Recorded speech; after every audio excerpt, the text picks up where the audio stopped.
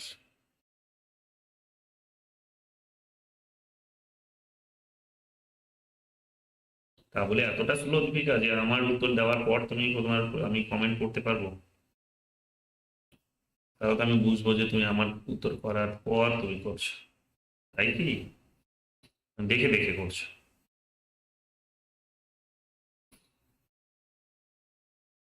চলো, 28 সঠিক উত্তর তোমরা অনেকে দিয়ে দিয়েছো, সঠিক উত্তর দেখো, the parliament. D is the right answer. ঠিক আছে, ডি রেগুলেট আসলে মেনশন, এটা D is the right answer. একজনই বোধহয় এখানে ডি দিয়েছে দেখলাম, না ইপসিতা দিয়েছে, শ্রেয়সী দিয়েছে, হ্যাঁ, বাকিরা ডিলিট করে দিচ্ছে। হ্যাঁ, ভুল দিলে ডিলিট করে দিচ্ছে, কি লাভ তাতে? 29, ভুলটা ভুল থাকতে দাও। হাউ মেনি জাজেস currently comprise the supreme court of India? বর্তমানে ভারতের সুপ্রিম কোর্টে কতজন বিচারক রয়েছেন? 7, 10, 33, 34? ভুলটা থাকলে না ভবিষ্যৎটা ভালো হয়, এই ভুলটাকে দেখে তুমি নিজেকে শোধরাতে পারবে। যারা ডায়েরি লেখে তারা এটা খুব ভালো বোঝে। গত 1 মাসে কি করেছে সেটা যদি সে রোজ কি করছে সেটা যদি কোনো একজন ব্যক্তি যদি ডায়েরিতে লেখে, 1 মাস পর গিয়ে সে তার নিজের ডায়েরিটা নিজেই যখন পড়বে তখন তার হাসি পায়। তখন তাকে তার নিজেরই মনে হয় যে কত সিলি জিনিস করে এসেছি, গত 1 মাসে কত সময় নষ্ট করেছি, কত উল্টো পাল্টা বন্ধুদের সঙ্গে মিশেছি। তাকে পথ দেখায় তার নিজের ডায়েরিটাই। ঠিক আছে, একটা বড় আয়না বলতে পারো জীবনের, ডায়েরি। ভুল দিচ্ছ, দাও না, থাকুক ভুলটা থাকুক। ভুলটা থাকলে তবে নিজেকে সংশোধন করাতে ইচ্ছে করবে, এবং ভুলের সঙ্গে ঠিকের যখন কম্পেয়ার করবে তখন বুঝতে পারবে যে কতটা ইমপ্রুভমেন্ট হয়েছে তোমাদের নিজেদের মধ্যে। চলো, সঠিক উত্তরটি দেখে নাও। সঠিক হচ্ছে 29-এর D is the right answer. Okay, 34। 30 নম্বর প্রশ্ন দেখো কি বলছে, what legislation facilitate the increase in the number of Supreme Court judges in 1920, 2019? The legislation, what legislation facilitated the increase in the number of Supreme Court judges in 2019? কোন আইনটি 2019 সালে supreme কোর্টের বিচারকের সংখ্যা বৃদ্ধিকে সহজতর করেছে? The Supreme Court Number of Judges Amendment Act 2019, the Constitutional Amendment Act 2019, the Judiciary Expansion Act 2019, the Supreme Court Jurisdiction Act 2019? বলো কোনটা হবে?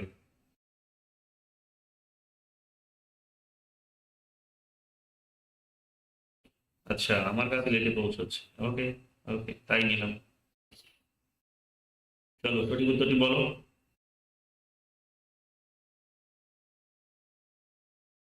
ওকে, চলো, সঠিক উত্তরটি দেখে নাও। সঠিক উত্তর কি বলছে? সঠিক উত্তর বলছে the supreme court number of জাজেস অ্যামেন্ডমেন্ট অ্যাক্ট 2019। ওকে, 30-এর A is the right answer. 30-এর সি না, তখন আলাদা। 30-এর A is the right answer. Okay, চলো দেখে নাও পরের প্রশ্ন কি বলছে। Originally what was the strength of the supreme court in terms of জাজেস? মূলত বিচারকদের ক্ষেত্রে সুপ্রিম কোর্টের শক্তি কত ছিল, বা সংখ্যা আর কি? 10 জাজেস, 25 জাজেস, 8 জাজেস, 30 জাজেস? কতজন হবে? 10 জন বিচারক ছিল, আর 25 জন বিচারক ছিল, 8 জন বিচারক, 30 জন বিচারক, 31। We are running late. Okay, okay.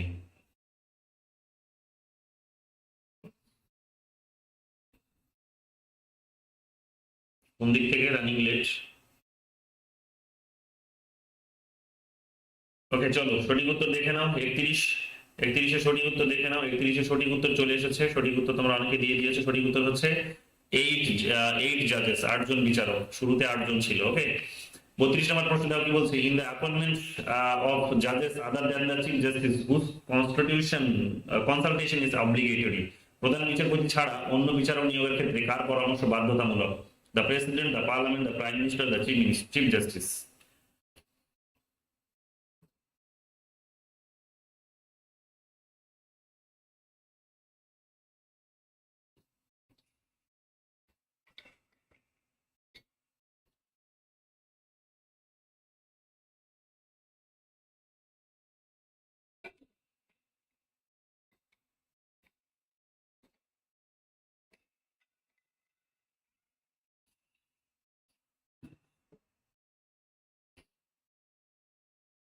চলো, অনেক সময় হয়ে গেছে কিন্তু, হ্যাঁ, আমাদের আরো ফাস্ট যেতে হবে। 32 সঠিক উত্তর দেখে নাও, আমি আর টাইম দেবো না। 32 সঠিক উত্তর হচ্ছে চিফ জাস্টিস, প্রধান বিচারপতি। প্রধান বিচারপতি is the right answer. In the appointment of the জাজেস other than the chief justice whose consultation is obligatory. ঠিক আছে, বাধ্যতামূলক কার? বাধ্যতামূলক হচ্ছে চিফ জাস্টিস। চিফ জাস্টিসের এখানে কিন্তু পরামর্শটা নিতেই হবে। ভুল করছো কি করে তোমরা? ভুল করছো কি করে? কাজরি শুধু সঠিক উত্তর দিয়েছে, কাজরি আর দীপিকা, বাকিরা সব ভুল উত্তর। কেন? 33 নম্বর প্রশ্ন করছে কি দেখো, what is the subject of controversy regarding the appointment of জাজেস in the supreme court? Supreme কোর্টে বিচারক নিয়োগ নিয়ে বিতর্কের বিষয় কি, বা কি নিয়ে মেনলি বিতর্ক হয়? দ্য রিটায়ারমেন্ট এজ অফ জাজেস, বিচারকদের অবসরের বয়স। দ্য এলিজিবিলিটি ক্রাইটেরিয়া ফর জাজেস, বিচারকদের জন্য যোগ্যতার মানদণ্ড। The interpretations of the word consultations, পরামর্শ শব্দের ব্যাখ্যা নিয়ে। The allocations of judicial power, বিচারিক ক্ষমতা বন্টন নিয়ে। কোনটা হবে সঠিক উত্তর? ওকে, আগেই বলেছো, ঠিক আছে, আমার নোটিস করিনি আমি।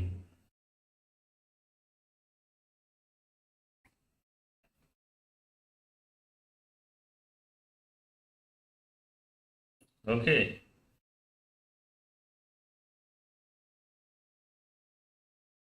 চলো চলো, যাদের কাছে এই নতুন নাম্বারটি আছে তারা একটুখানি হোয়াটসঅ্যাপে টেক্সট করে দাও, নাম্বারগুলো সেভ করে নেবো, তবে মেসেজ গুলো দেখতে পাবে। ঠিক আছে, গ্রুপেও বলেছি, তোমরা সকলে এখনো রেসপন্স করনি কেন? এসএমএস করো, নাম্বারটা সেভ করে নেবো আমি, নইলে এসএমএস দেখতে পাবে না। আমি ওই যে কিছু স্টেটাসে দিলে বা কিছু গ্রুপে দিলে অনেক সময় তোমাদের অনেক কিছু প্রবলেম হবে। ঠিক আছে, চলো সঠিক উত্তর দেখে নাও। সঠিক উত্তর হচ্ছে 33 C. 33 C is the right answer. 34 নম্বর প্রশ্ন দেখো কি বলছে, ইন দ্য ফার্স্ট জাজেস case 1982 how did the supreme court interpret the word consultations? প্রথম বিচারক মামলা 1982 সুপ্রিম কোর্ট পরামর্শ শব্দটিকে কিভাবে ব্যাখ্যা করেছে? It means the president's approval, এর অর্থ রাষ্ট্রপতির অনুমোদন। It implies an exchange of views but no concurrence, এটি মতামত বিনিময়কে বোঝায় কিন্তু সম্মতি নয়। It means a formal interview with the জাজেস, এর অর্থ বিচারকদের সাথে একটি আনুষ্ঠানিক সাক্ষাৎকার। It implies a public referendum, এটি একটি গণভোট বোঝায়। কোনটা হবে সঠিক উত্তর?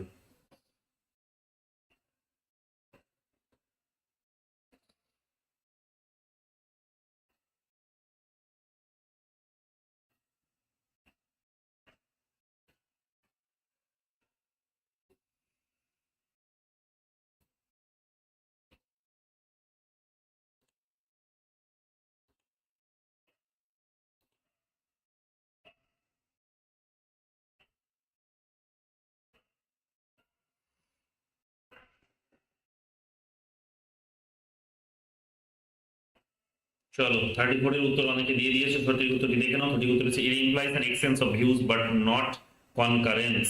ওকে, 35 নম্বর দেখো কি বলছে, what did the supreme court conclude in the second জাজেস case 1993 regarding the word consultations? পরামর্শ শব্দটি সম্পর্কে দ্বিতীয় বিচারক মামলায় সুপ্রিম কোর্ট কি উপসংহারে পৌঁছেছে? ঠিক আছে, it does not matter what the word consultation means, পরামর্শ শব্দের অর্থ কি তা বিবেচ্য নয়। It means the president's final decisions, এর অর্থ রাষ্ট্রপতির চূড়ান্ত সিদ্ধান্ত। ইট নাও মিনস আনঅ্যানিমাস এগ্রিমেন্ট, এর অর্থ এখন সর্বসম্মত চুক্তি। It means concurrence and the advice of the chief justice is binding on the president, এর অর্থ সম্মতি প্রধান বিচারপতি পরামর্শ রাষ্ট্রপতির জন্য বাধ্যতামূলক। ঠিক আছে, কনকারেন্স মানেও কিন্তু সর্বসম্মতি। ঠিক আছে, এখানে মাথায় রাখবে। ঠিক আছে, মাথায় রাখবে। এই কনসালটেশন শব্দটি নিয়ে বর্তমানে আমাদের রাজ্যেও কিন্তু একটা কন্ট্রোভার্সি চলছে, যে আহ, যে ভাইস চ্যান্সেলর নিয়োগের ক্ষেত্রে অবশ্যই কিন্তু রাজ্য সরকারের সঙ্গে কনসাল্ট করতে হয়। কাকে? রাজ্যপালকে। রাজ্যপালকে যখন সাংবাদিকরা প্রশ্ন করছে যে সংবিধান অনুসারে তো আপনাকে পরামর্শ করতে বলা হয়েছে, তো বলেছে ওকে, তো উনি শুধু শুনলেন, মানে বেরিয়ে আসলেন রাজভবন থেকে, বেরিয়ে এসে তিনি সাংবাদিকদের সামনে দাঁড়ালেন, বলো কি প্রশ্ন আছে। উনি যখন সাংবাদিকরা ওনাকে প্রশ্ন করছে তখন তিনি শুধু খুব কম কথা বলেন, ভদ্রলোক একটাই উত্তর দিলেন, হুম, যে অ্যাডভাইস কনসালটেশন, হ্যাঁ, consultation is not concurrence, consultation means, consultation doesn't mean concurrence. ব্যাস এতটুকু বলে বেরিয়ে চলে গেলেন। এবার যারা বুদ্ধিমান, যারা শিক্ষিত, তারা তো বুঝেই গেল যে কি বললেন, যে কনসালটেশন করতে বলা হয়েছে তার মানে এটা কিন্তু কনকারেন্স নয়। যাই হোক, আমি এটার সঙ্গে কোনো রকম রিলেট করছি না, কিন্তু আমি এটা অন্য প্রসঙ্গে বলছি, আমার মাথাতেও নেই এখানে প্রশ্ন কি, আমি এর শব্দটা দেখলাম বলে বললাম। 35 উত্তর তোমরা অনেকে করে দিয়েছে, সঠিক উত্তরটি দেখে নাও। 35 সঠিক উত্তর হচ্ছে D, okay, it mean conference and advice of the chief justice is binding on the president. ঠিক আছে, এটা আমরা দেখতে পাচ্ছি। এটা হচ্ছে কোথায় ছিল? এটা হচ্ছে সেকেন্ড জাজেস কেসে ছিল। 36 কি বলছে? অ্যাকর্ডিং টু দ্য সেকেন্ড জাজেস case, what is the significance of the chief justice advice in the appointment of supreme court judges? দ্বিতীয় বিচারক মামলা অনুসারে সুপ্রিম কোর্টে বিচারক নিয়োগের ক্ষেত্রে প্রধান বিচারপতির পরামর্শের তাৎপর্য কি? It is merely a suggestion, এটি নিছক একটি পরামর্শ। It has no legal importance, এটির কোনো আইনগত গুরুত্ব নেই। It is binding on the president, এটা রাষ্ট্রপতির জন্য বাধ্যতামূলক। It is subject to parliamentary approval, এটি সংসদীয় অনুমোদন সাপেক্ষ। ঠিক আছে, কোনটা? সাপেক্ষে নয়, সাপেক্ষ হবে, সাপেক্ষ হবে। ঠিক আছে, 36 বলো। 36 এর উত্তর তোমরা অনেকে দিতে শুরু করেছো। ওকে, চলো দেখি বাকিরা কি বলছে। প্রশ্নগুলো আজকে কঠিন লাগছে নাকি?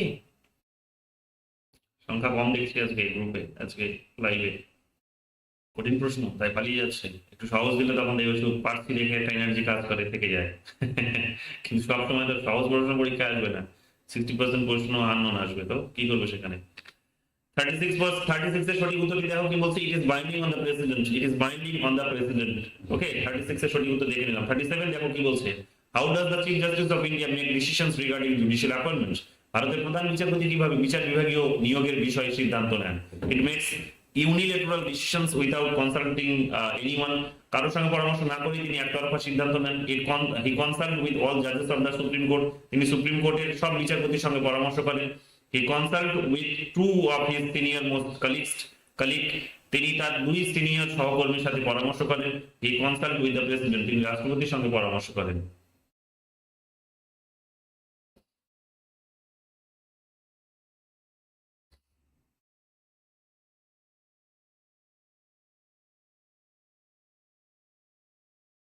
এটার বর্তমানের সিস্টেম কিন্তু এখন এটাকেই, এই প্রসেস মেনটেন করেই কিন্তু নিয়োগ হয়, মাথায় রাখবেন।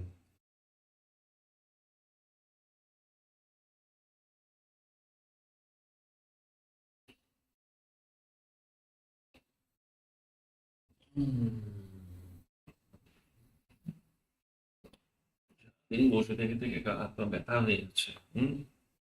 আমাদের জন্য সারাদিন বসে থাকতে হচ্ছে, সারাদিন কম্পিউটারের সামনে। 37 এর সঠিক উত্তর অনেকে দিয়ে দিয়েছে, চলো দেখে নাও। 37 এর সঠিক উত্তর হচ্ছে he consult with two of his senior most colleagues. Okay, চলো 38 দেখো কি বলছে। What is the role of the collegium of senior most জাজেস ইন দ্য অ্যাপয়েন্টমেন্ট প্রসেস? নিয়োগ প্রক্রিয়ায় জ্যেষ্ঠতম বিচারকদের কলেজিয়ামের ভূমিকা কি? They make the final appointment decisions, তারাই চূড়ান্ত নিয়োগের সিদ্ধান্ত নেয়। They provide recommendations to the government, তারা সরকারের কাছে সুপারিশ প্রদান করে বা সরকারকে। দে কনসাল্ট দ্য প্রেসিডেন্ট, তারা রাষ্ট্রপতির সাথে পরামর্শ করে। দে অ্যাডভাইস দ্য চিফ জাস্টিস, তারা প্রধান বিচারপতিকে পরামর্শ দেয়।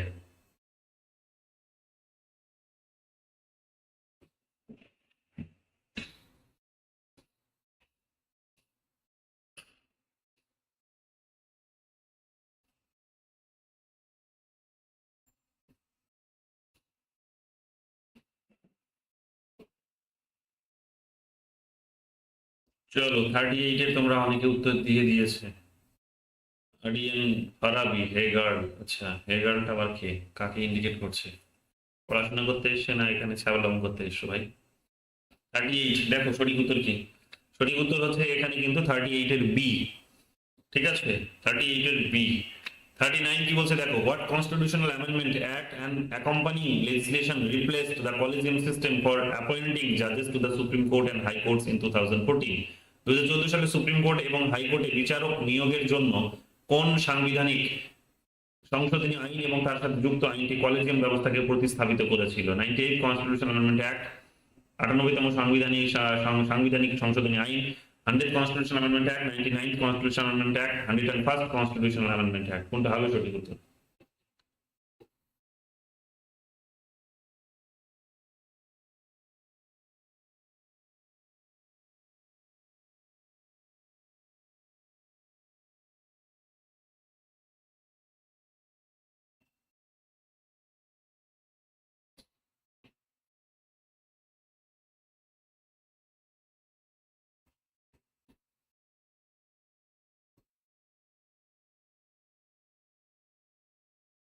আগেরটার পরামর্শ হবে।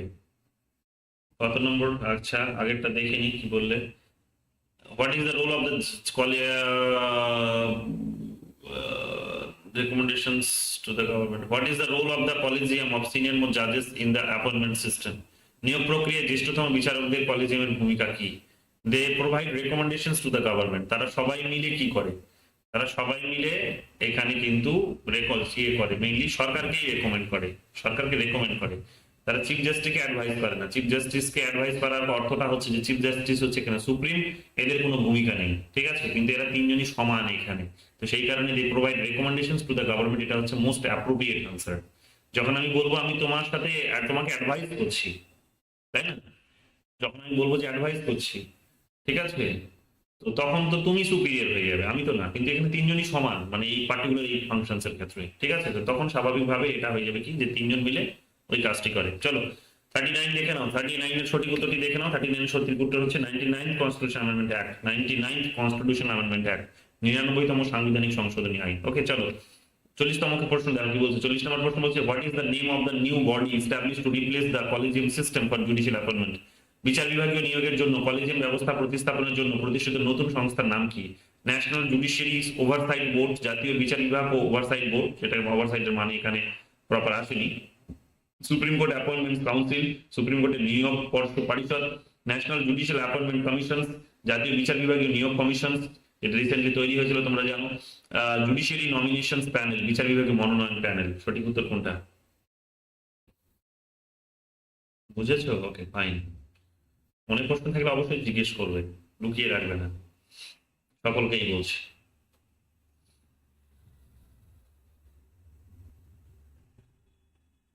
কারণ যেদিন থেকে নিজেকে পণ্ডিত ভাববে সেদিন থেকে তোমার অধঃপতন হবে। এটা তোমার জন্য লাগু হয়, আমার জন্য লাগু হয়। স্টুডেন্ট, প্রত্যেকটা স্টুডেন্টের যেমন একজন টিচার আছে, তোমাদের টিচার যেমন আমি, আমারও একজন টিচার আছে। আমিও দিনের শেষে ওদের কাছে গেলে বকুনি খাই, কারণ জানার শেষ নেই, শেখার শেষ নেই, ঠিক আছে? তো কখনো টিচার হওয়ার চেষ্টা আমি করি না, অ্যাটলিস্ট তাদের কাছে গিয়ে। তো চলো সঠিক উত্তরটি 40-এ তোমরা দিয়ে দিয়েছো, দেখে নাও। 40-এর হয়ে যাবে সি। 41 নম্বর প্রশ্ন দেখো কি বলছে। In which year did the supreme court declare the 99th constitution amendment and the NJAC act of unconstitutional and void? কোন সালে সুপ্রিম কোর্ট 99তম সাংবিধানিক সংশোধনী এবং এনজেএসি আইনকে অসাংবিধানিক এবং বাতিল বলে ঘোষণা করেছিল? 2014, 2015, 2016, 2017? গুরুত্বপূর্ণ প্রশ্ন, চলো। হ্যাঁ, বলে দিলে তো উত্তরটা। সৈনিক বাজার, তোমার ফাইন 500 টাকা আসবে। 500 টাকা নিয়ে আসো এখানে, বাড়িটা তো চিনে গেছো। 500 টাকা ফাইন নিয়ে চলে আসো।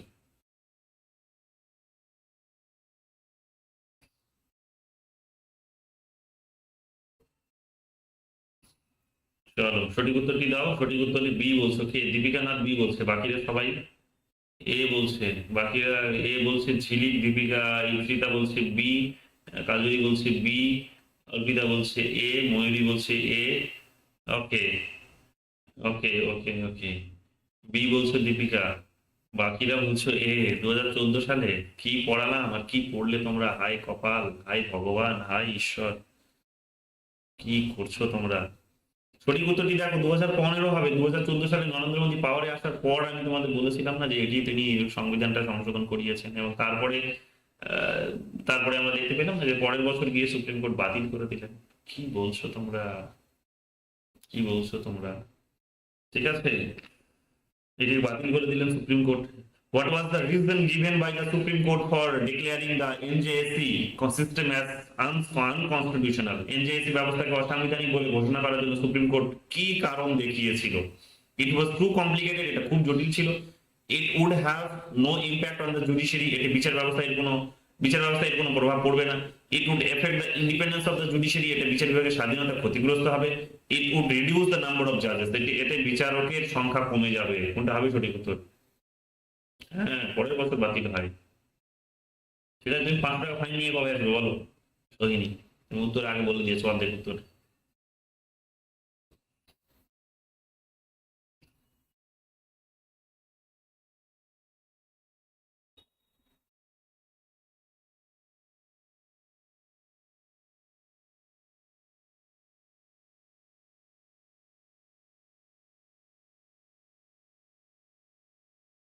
চলো সঠিক উত্তর কি দেখে নাও।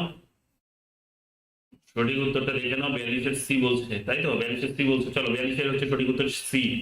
43 নম্বর প্রশ্ন দেখো কি বলছে। 43 নম্বর প্রশ্ন বলছে, what was the practice for appointing the chief justice of India from 1950 to 1973? 1950 থেকে 1973 সাল পর্যন্ত ভারতের প্রধান বিচারপতি নিয়োগের প্রথা কি ছিল? Appointing the senior most জাজেস, senior most জাজ, জ্যেষ্ঠতম বিচারক নিয়োগ, অ্যাপয়েন্টিং দ্য মোস্ট এক্সপিরিয়েন্স জাজ, সর্বোচ্চ সবচেয়ে অভিজ্ঞ বিচারক নিয়োগ, অ্যাপয়েন্টিং দ্য জাজ with the highest number of cases handle, সর্বোচ্চ সংখ্যক মামলা পরিচালনা করে বিচারক নিয়োগ করা, মানে করেছে এইরকম কোন বিচারককে নিয়োগ করা, অ্যাপয়েন্টিং আ জাজ অ্যাট র্যান্ডম, এলোমেলো ভাবে বিচারক নিয়োগ করা, যাকে পেয়েছে তাকে। কোনটা? 50 থেকে 73 এর মধ্যে সময় পর্যন্ত কি প্র্যাকটিস ছিল? 43। ওকে, পাস করলে 500 টাকা নাই, মিষ্টি নিয়ে একদিন দেখা করতে যাবো। পাস করলে, আচ্ছা পাস তো তুমি করবে, কিন্তু তখন তো আর মিষ্টি খাবো না, তখন তো বিরিয়ানি পার্টি দেবে তুমি। চলো সঠিক উত্তরটি দেখে নাও। সঠিক উত্তরটি হচ্ছে অ্যাপয়েন্টিং দ্য সিনিয়র মোস্ট জাজ। ওকে, চলো পরের প্রশ্নটি দেখো কি বলছে। 44, in 1973 who was appointed as the chief justice of India superseding 3 senior জাজেস? 1973 সালে 3 জন সিনিয়র বিচারপতিকে বাদ দিয়ে কে ভারতের প্রধান বিচারপতি হিসেবে নিযুক্ত হন? A N Ray, M U Beg, the senior most জাজ, A N Ray and M U Beg jointly. ছাড়া পড়ে গেছে এই দুইটা, ঠিক আছে? ওকে, ঠিক আছে, জয়েন্টলি কোনটা হবে সঠিক উত্তর দেখো।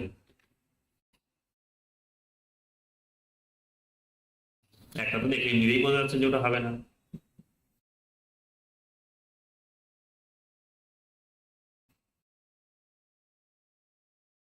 কোনটা হবে সঠিক উত্তর বলো। 44, 44-এর তোমরা উত্তর দিতে শুরু করেছো এ। ওকে, 44-এর এ বলছো, বাকিরা? ওকে, চলো সঠিক উত্তরটি দেখে নাও। সঠিক উত্তর হচ্ছে আমাদের এখানে, সঠিক উত্তর হচ্ছে আমাদের এখানে কিন্তু এ এন রে, 1973। ওকে, চলো একটু জলদি করতে হবে। Who was appointed as the chief justice of India in 1977 superseding the then senior most জাজ? 1977 সালে ভারতের প্রধান বিচারপতি হিসেবে কে নিযুক্ত হন তৎকালীন জ্যেষ্ঠতম বিচারপতিকে বাদ দিয়ে? A N Ray, M U Beg, the senior most জাজ, A N Ray and M U Beg jointly. এটাই তো ছিল নাকি কোয়েশ্চেনটা? আগের কোয়েশ্চেনটা কি ছিল? 73, এটা হচ্ছে 77। আচ্ছা 77-এ কি হয়েছিল? চলো চলো, 77-এ কে ছিল?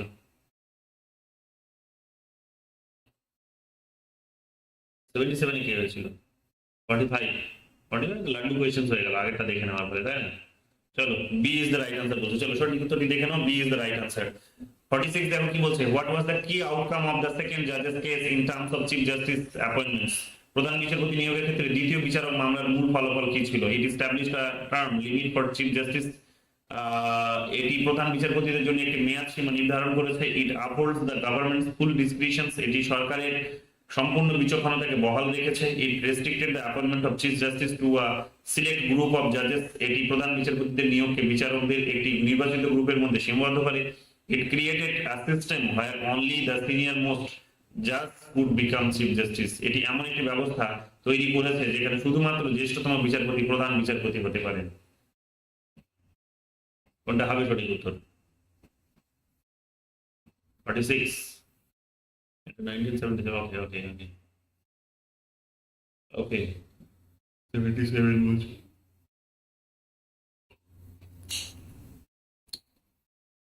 চলো, একঘেয়েমিটা এসে গেছে, তাই উঠছে। সারাদিন একই রকম ভাবে ঘরের মধ্যে বসে থাকা তোমাদের জন্য, ঠিক আছে?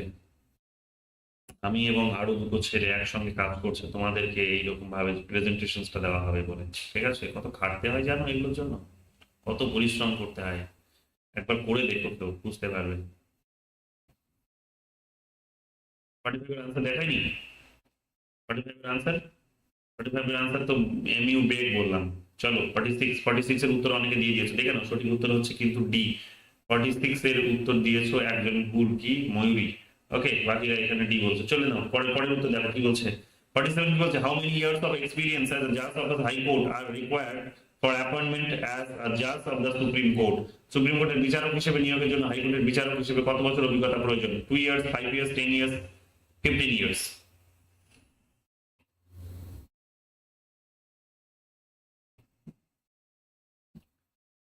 কোনটা হবে? 47।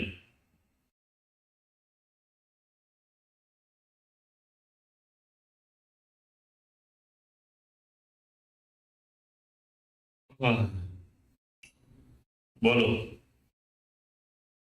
ঘরে অক্সিজেনের অভাব পড়ছে, চারিদিকে বন্ধ, ঠান্ডার দিন, আবার খুললে শব্দ।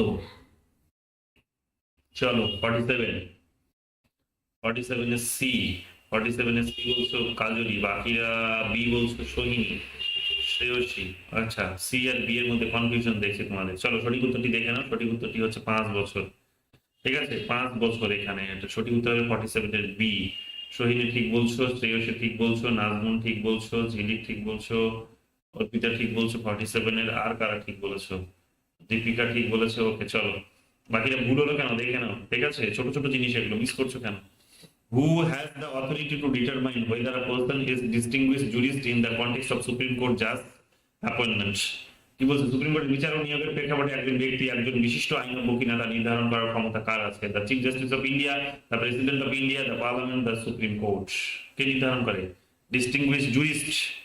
কে নির্ধারণ করবে এটা যে উনি কোন একজন ব্যক্তি ডিস্টিংগুইশড জুরিস্ট? তাকে সুপ্রিম কোর্টের বিচারক নিয়োগ করতে হবে, তাই না?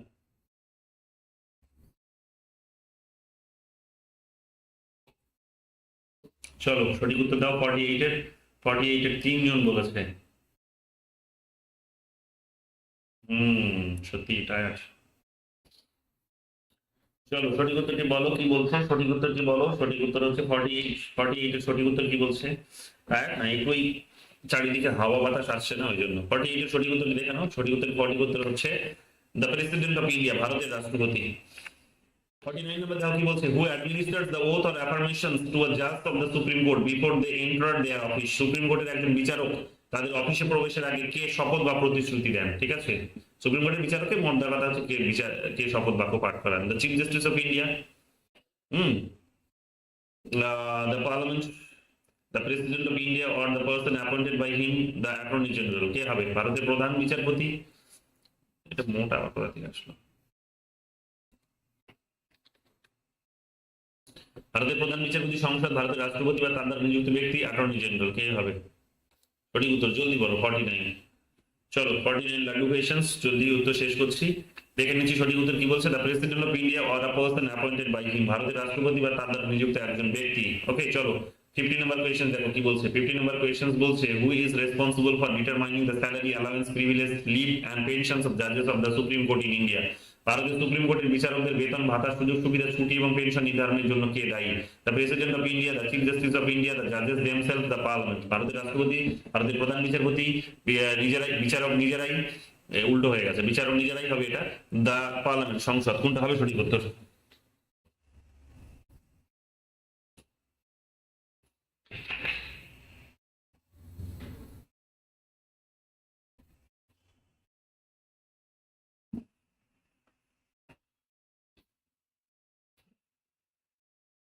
চলো 50 সঠিক উত্তর দেখে নাও। 50 সঠিক উত্তর হচ্ছে দ্য পার্লামেন্ট। চলো 51 নম্বর প্রশ্ন দেখো কি বলছে। Under what conditions can the salary and allowance of Supreme Court judges be altered to their disadvantage? কোন শর্তে সুপ্রিম কোর্টের বিচারকদের বেতন ভাতা তাদের অসুবিধার জন্য পরিবর্তন করা যেতে পারে?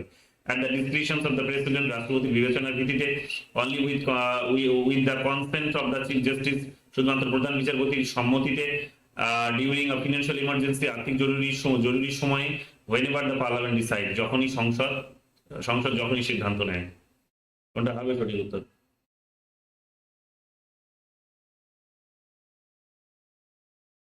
একান্ন।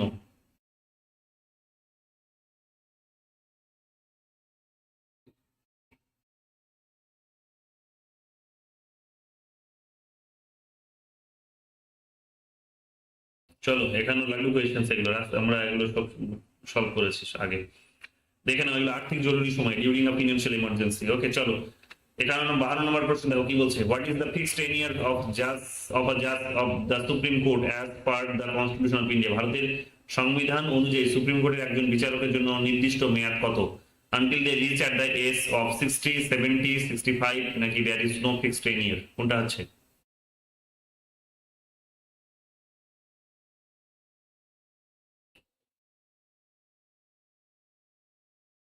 বাংলাটাতে যে না, ইংরেজিটা পড়ো। বাংলায় উল্টো পাল্টা করেছে, কোথাও ইংরেজি দিয়েছে, কোথাও বাংলা দিয়েছে, মিক্স করে দিয়েছে, মিক্স করে দিয়েছে, মিক্স করে দিয়েছে। চলো 52 উত্তর দাও সঠিক, জলদি দাও। 52 সঠিক উত্তর দাও জলদি,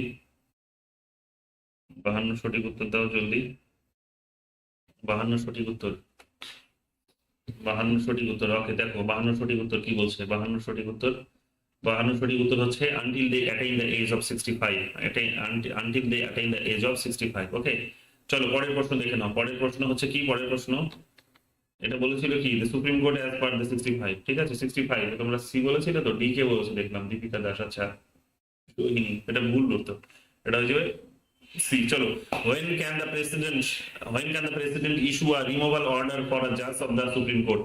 রাষ্ট্রপতি কখন সুপ্রিম কোর্টের একজন বিচারকের অপসারণের আদেশ জারি করতে পারে? ঠিক আছে, at any time without parliamentary involvement, সংসদীয় সম্পৃক্ততা ছাড়া, যে কোনো সময়, after receiving a request from the chief justice, প্রধান বিচারপতির কাছ থেকে আবেদন পাওয়ার পর। ডিটা কাটো, ডিটা কেন এসেছে এখানে? পাওয়ার পর, তারপর বলছে after receiving an address from parliament, সংসদ থেকে ভাষণ পাওয়ার পর। ওকে, সংসদ থেকে ভাষণ পাওয়ার পর তার বলছে when the judges term expires, বিচারকের মেয়াদ শেষ হলে। কোনটা?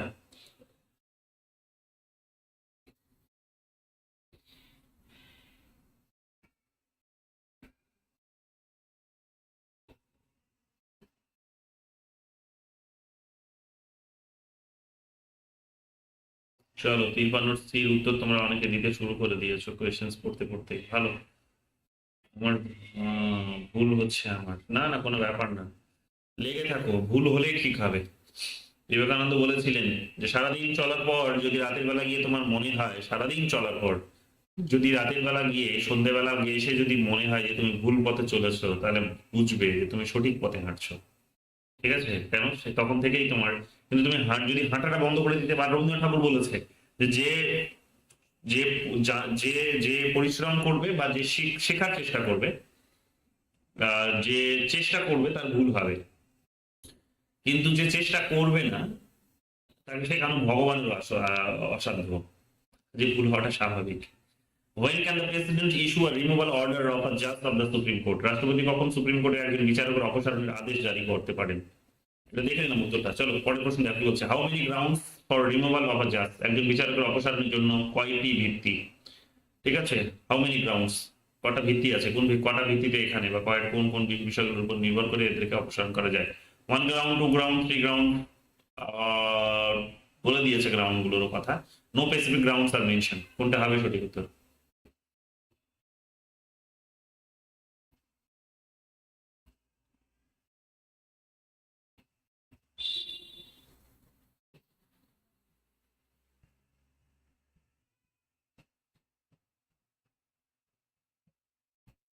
বি বলছো?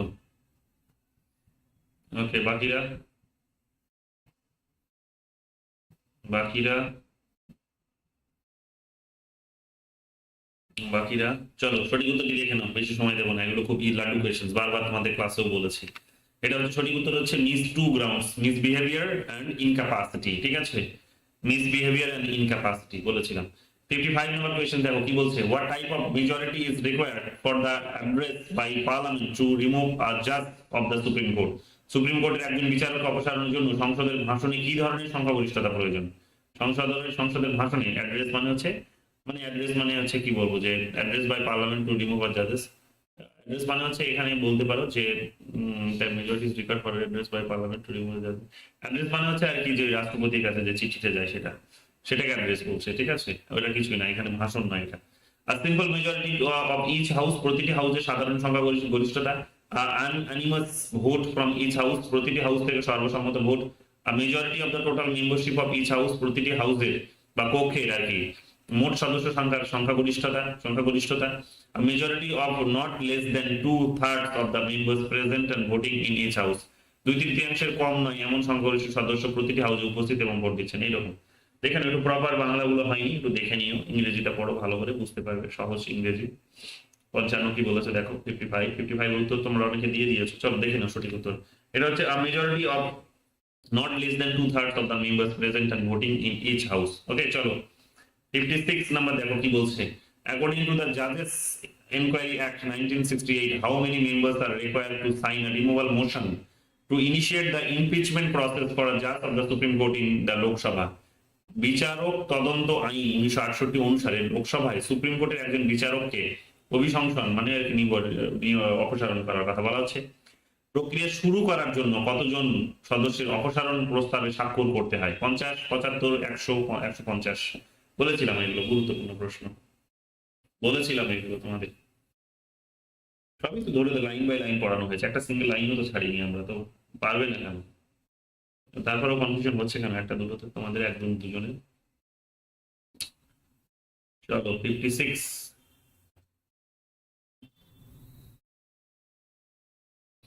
56 56 কি বলছে দেখো, 56 56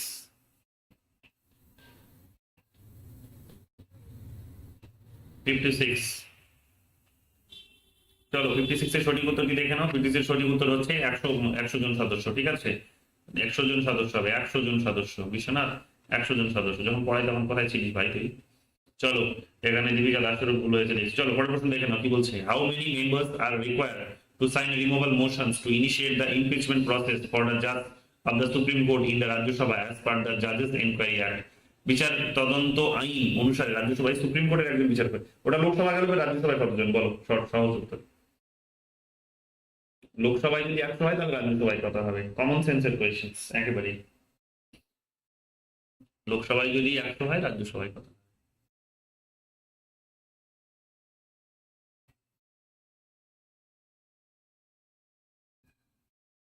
চলো 57 এর উত্তর চলে এসে শুরু করেছে অনেকের, দেখে নাও 57 এর সঠিক উত্তরটি দেখে নাও। 57 এর সঠিক উত্তর আজিজ শেখ বলছে ডি। ওকে চলো, আজিজ শেখ বলছে ডি, সোহিনী বলছো বি, তোমরা আমার স্টুডেন্টরা সবাই দেখছি বি বলছো। ওকে চলো ফাইন, চলো বি টা দেখে নাও সঠিক উত্তর হচ্ছে কি। সঠিক উত্তর হচ্ছে 57 এর B is the right answer, ঠিক আছে? ওখানে যদি 545 হয় আর এখানে যদি 250 হয়, তো মানে 245 এখানকার সদস্য আর ওখানকার 545 সদস্য, তো বুঝতে পারছেন না সংখ্যাটা কত হবে। 58 কি বলছে, if the removal motion is admitted, what is the next step in the impeachment process as specified in the judges inquiry act? যদি অপসারণের প্রস্তাবটি স্বীকার করা হয় তাহলে বিচারক তদন্ত আইন 1968 এ উল্লেখিত অপসারণ প্রক্রিয়ার পরবর্তী পদক্ষেপ কি হবে? পরবর্তী পদক্ষেপ কি হবে, ঠিক আছে? যে ইমপিচমেন্ট প্রস্তাবের জন্য যে ইমপিচমেন্টের জন্য যে প্রস্তাবটি আসি মোশনটি, সেটা তো হয়তো ঠিক আছে অ্যাকসেপ্টেড হয়ে গেল, তাহলে এরপরে কি হবে? পাবলিক রেফারেন্ডাম হবে, জনগণের একটা ভোট নেওয়া হবে, জনগণ যেটা আমরা ব্রেক্সিট হতে দেখলাম যেরকম ওরকম হবে পাবলিক রেফারেন্ডাম। দ্য জাজেস ইমিডিয়েট রিমুভাল, বিচারককে অবিলম্বে অপসারণ করা হবে নাকি মানে প্রস্তাব গ্রহণ হয়ে গেছে চলো এবার সরিয়ে দাও তাকে বিচারককে, এটা হবে।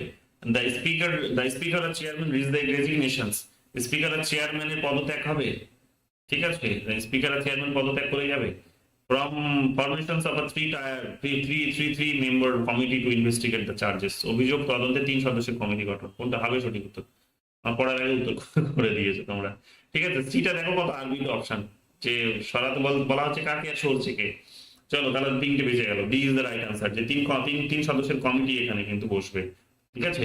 59 কি বলছে, who should the three member committee formed to investigate charges against the judge in the impeachment process consist of according to the Judges Inquiry Act 1968? বিচারক তদন্ত আইন অনুসারে অপসারণ প্রক্রিয়া একজন বিচারকের বিরুদ্ধে অভিযোগ তদন্তের জন্য গঠিত 3 সদস্যের কমিটি কাকে নিয়ে গঠিত হওয়া উচিত? মেম্বার্স অফ পার্লামেন্ট, সংসদ সদস্য, 3 members of the supreme court, supreme কোর্টে 3 জন সদস্য, এটা মোটা আবার কি 3 জন সদস্য, ওকে, আর judge of Supreme Court, judge of High Court and a judge of District Court, একজন সুপ্রিম কোর্টের একজন বিচারপতি, হাই কোর্টের একজন বিচারপতি এবং জেলা আদালতের একজন বিচারপতি। নাকি ডি নাম্বার বলছে চিফ জাস্টিস অর জাজ of the supreme court, B number বলছে chief justice of a high court, and C number বলছে ডিস্টিংগুইশড জুরিস্ট। কোনজন ভাবে? উত্তর সকলে দিয়ে দিয়েছে অলরেডি পড়ার আগে। চলো দেখে নাও, সঠিক উত্তরটি হয়ে যাবে এখানে কিন্তু আমাদের, সঠিক উত্তরটি হবে আমাদের এখানে কি, সঠিক উত্তরটি হবে আমাদের এখানে আমরা দেখতে পাচ্ছি 59 এর ডি। 59 এর D is the right answer. 60 number question কি বলছে দেখো, 60 নাম্বার কোশ্চেন বলছে হু ওয়াজ দ্য ফার্স্ট জাজ of the supreme court to face an impeachment case. Impeachment মামলায় মুখোমুখি হওয়া সুপ্রিম কোর্টের প্রথম বিচারক কে ছিলেন? Justice V Ramaswamy, chief justice of India, justice misbehaviour, just impeachment. ভুলভাল উত্তর দিয়েছে, সঠিক উত্তর তো বোঝা যাচ্ছে, এটা অপশন গুলোতে গন্ডগোল করে দিয়েছে ছেলেগুলো, অপশন গুলোতে গন্ডগোল করে দিয়েছে। ঠিক আছে, সঠিক উত্তর বোঝা যাচ্ছে কোনটা হবে। চলো বলো কোনটা হবে দেখি, তারপরও তোমাদের সঠিক উত্তর তো দেখতে পাচ্ছি আমি, তোমাদের দেখি সঠিক উত্তর তোমরা দেখতে পাচ্ছ কিনা। ঠিক আছে, কোনটা হবে সঠিক উত্তর বলো। ওকে চলো সঠিক উত্তরটি দেখে নাও, সঠিক উত্তর হচ্ছে জাস্টিস ভি রামাস্বামী। ঠিক আছে, 61 নম্বর প্রশ্ন দেখো কি বলছে, what was justice V Ramaswami found guilty of by the enquiry committee in the impeachment case. বিচারপতি ভি রামাস্বামী অপসারণ মামলায় তদন্ত কমিটি কি দোষী সাব্যস্ত করেছিল? ঠিক আছে, ইনক্যাপাসিটি, মিসবিহেভিয়ার, ফিনান্সিয়াল মিসকন্ডাক্ট, পলিটিক্যাল অ্যাফিলিয়েশনস, কোনটা কোনটা পেয়েছিল? আবার বলে দিচ্ছ তোমার, এবার ডবল ফাইন হয়ে গেল, 1000 টাকা ফাইন, 1000 টাকা ফাইন। ঠিক আছে, তুমি জলদি ফাইন নিয়ে চলে আসো। আবার বলে দিচ্ছ, সোহিনী পাজা আবার বলে দিচ্ছে, সোহিনী পাজা ভীষণ ভীষণ পাজি, সব বলে দিচ্ছে। তুমি পাজা না, তুমি লেখো পাঁচ পা, তুমি লেখো তোমার নাম সারনেম হওয়া উচিত পাজি। ঠিক আছে, সব বলে দিচ্ছ। What was justice V Ramaswamy, ঠিক আছে, কোনটা হবে সঠিক উত্তর? বি বলছো, ওকে বি বলছো 61। চলো নাজমুন এসে 70-এ পৌঁছে গেছে, 70 কথায় পেলে নাজমুন তুমি 61 বি বলছো তোমরা। চলো 61 সঠিক উত্তর দেখে নাও, মিসবিহেভিয়ার, অসৎ আচরণ। ঠিক আছে, 62 নম্বর প্রশ্ন দেখো কি বলছে, which political party abstain from voting on the impeachment motion against justice V Ramaswamy. কোন রাজনৈতিক দল বিচারপতি ভি রামাস্বামীর বিরুদ্ধে অভিশংসন বলছে, এটা মানে রিমুভালের আর কি, অপসারণ প্রস্তাবে ভোট দেওয়া থেকে বিরত ছিল? Bharatiya Janata party, BJP, the communist party of India, Marxist, ঠিক আছে, সিপিআইএম যেটাকে আমরা সংক্ষেপে বলি, the Congress party, the Lok Sabha speaker. কোনটা হবে? 62। 1000 ফাইন করেছি, ফাইনটা নিয়ে চলে আসো সৈনিক, কিন্তু সব বলে দিচ্ছ। 62 বলো, 62, 62-র উত্তর দাও।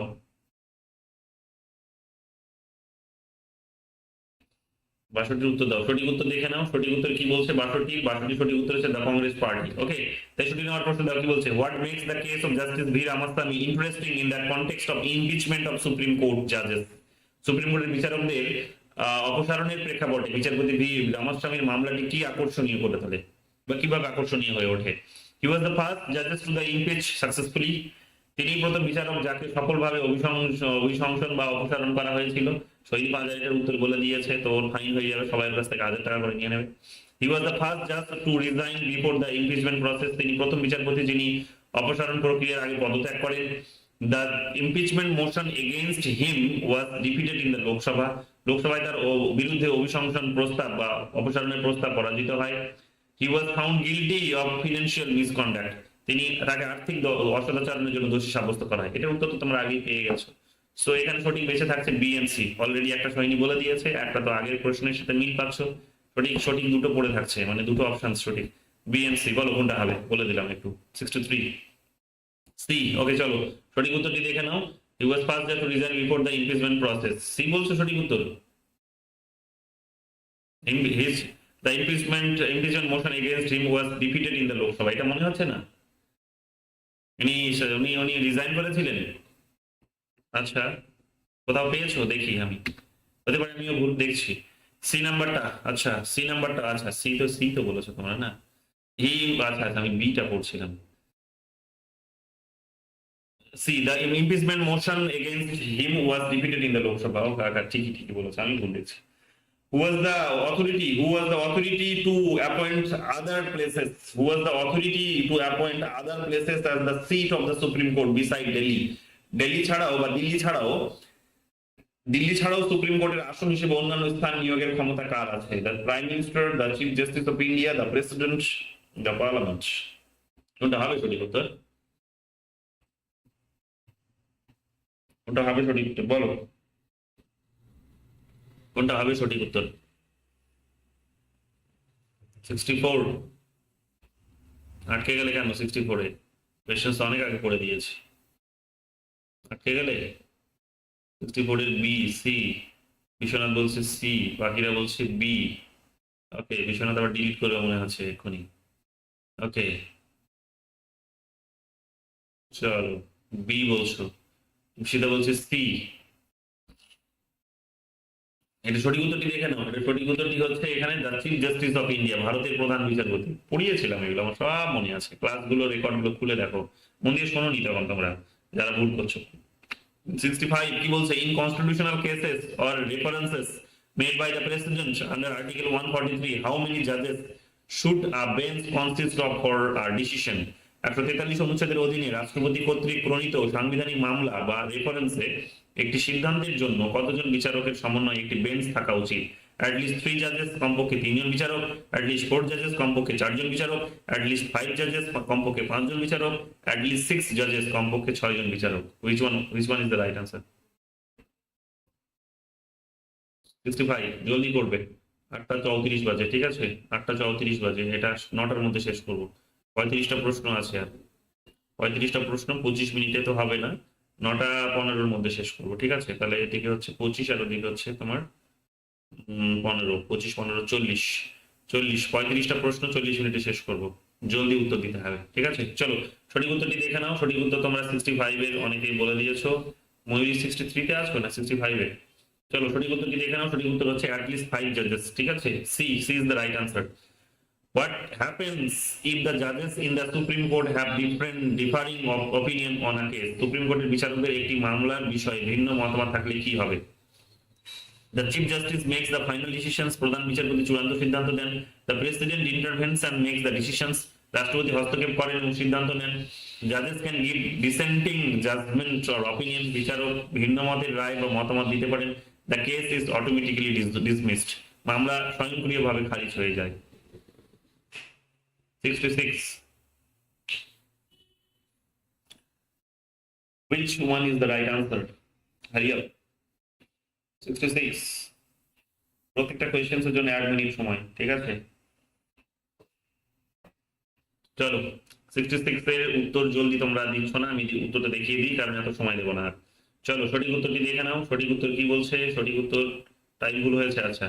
সঠিক উত্তর দেখে নাও। সঠিক উত্তর বলছে এখানে কিন্তু সি, 66 এর C is the right answer, ঠিক আছে? 66 এর C is the right answer, ঠিক আছে? 66 এর এ না, ময়ূরী, কাজরি, সি হবে। 67 দেখো কি বলছে? What can the Supreme Court do if some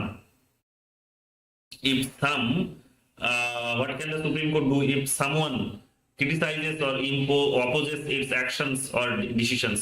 কেউ যদি তার কাজ বা সিদ্ধান্তের সমালোচনা বা বিরোধিতা করে, তাহলে সুপ্রিম কোর্ট কি করতে পারে? ইস্যু আ ওয়ার্নিং লেটার, এটি সতর্কতা পত্র জারি করে। হোল্ড আ পাবলিক ডিবেট, এটি পাবলিক বিতর্ক রাখা, মানে আর কি পাবলিক বিতর্কের আয়োজন করে। হ্যাঁ, লিগাল অ্যাকশনস ফর কন্টেম্প্ট, অবমাননার জন্য আইনি ব্যবস্থা নেওয়া, নাকি ইগনোর দ্য ক্রিটিসিজম, সমালোচনা উপেক্ষা করে। কোনটা হবে? ঠিক আছে, কোনটা হবে সঠিক উত্তর? এখানে তোমরা মোস্ট অ্যাপ্রোপ্রিয়েটটা খুঁজবে, ঠিক আছে? কারণ দুটো অপশন ঠিক হতে পারে, মোস্ট অ্যাপ্রোপ্রিয়েটটা খুঁজবে, যেটা কনস্টিটিউশনে যেটা বলা হয়েছে সেটা, ঠিক আছে? কনস্টিটিউশনে প্রাথমিকভাবে যেটা বলা হয়েছে যে এটাই করতে পারে চাইলে, এক্সট্রিম লেভেলে গিয়ে কোনটা হবে সেটা? এক্সট্রিম লেভেলে গিয়ে কোনটা করতে পারে? 67 এর সি বলছো। ওকে, চলো, 67 এর C is the right answer, ঠিক আছে? Take legal actions for contempt, যে আদালতের অবমাননা করার জন্য তোমার কিন্তু পানিশমেন্ট হতে পারে। চলো, একটা জিনিস বলবে তোমরা, সরকারের সমালোচনা করতে পারি, that should be justified, but why not judiciary? Judiciary কেন সমালোচনা করতে পারবো না আমরা? দেখি কি বলছো, কি ফিলোসফিটা কি, কতটা তোমার কতটা জানো ফিলোসফিটা, বুঝি, শুনি। 68 কি বলছে? What articles of the constitution authorises the president to seek the opinion of the supreme court in specific matters? সংবিধানের কোন অনুচ্ছেদ রাষ্ট্রপতিকে সুনির্দিষ্ট বিষয়ে সুপ্রিম কোর্টের মতামত নেওয়ার ক্ষমতা দেয়? আর্টিকেল 142, 142 ধারা, আর্টিকেল 145, 145 ধারা, আর্টিকেল 141, 141 ধারা, আর্টিকেল 143, 143 ধারা। কোনটা হবে সঠিক উত্তর?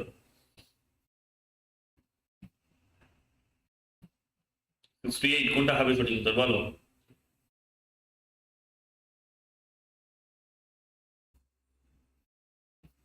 হুম, 68 এর কোনটা হবে সঠিক উত্তর, কি বলছো তোমরা? কোনটা কোনটা হবে সঠিক উত্তর, কি বলছো? ওকে, 68 এর তোমরা অনেকেই উত্তর লেটলি দিচ্ছ। ওকে, গুরুত্বপূর্ণ প্রশ্ন এটা কিন্তু।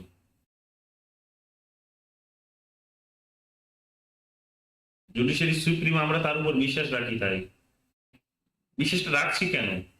আমি তো সেটাই জানতে চাইছি, বিশ্বাসটা রাখি সেটা তো বুঝতে পারছি, কিন্তু রাখছি কেন? Why? Highest body of judiciary, সেটাও তো বুঝতে পারছি হাইয়েস্ট, হাইয়েস্ট কেন, ওকেই কেন আমি তারপরও হাইয়েস্ট তো ঠিক আছে, তো আমি সমালোচনা কেন করতে পারবো না? এটা কারণ নয়।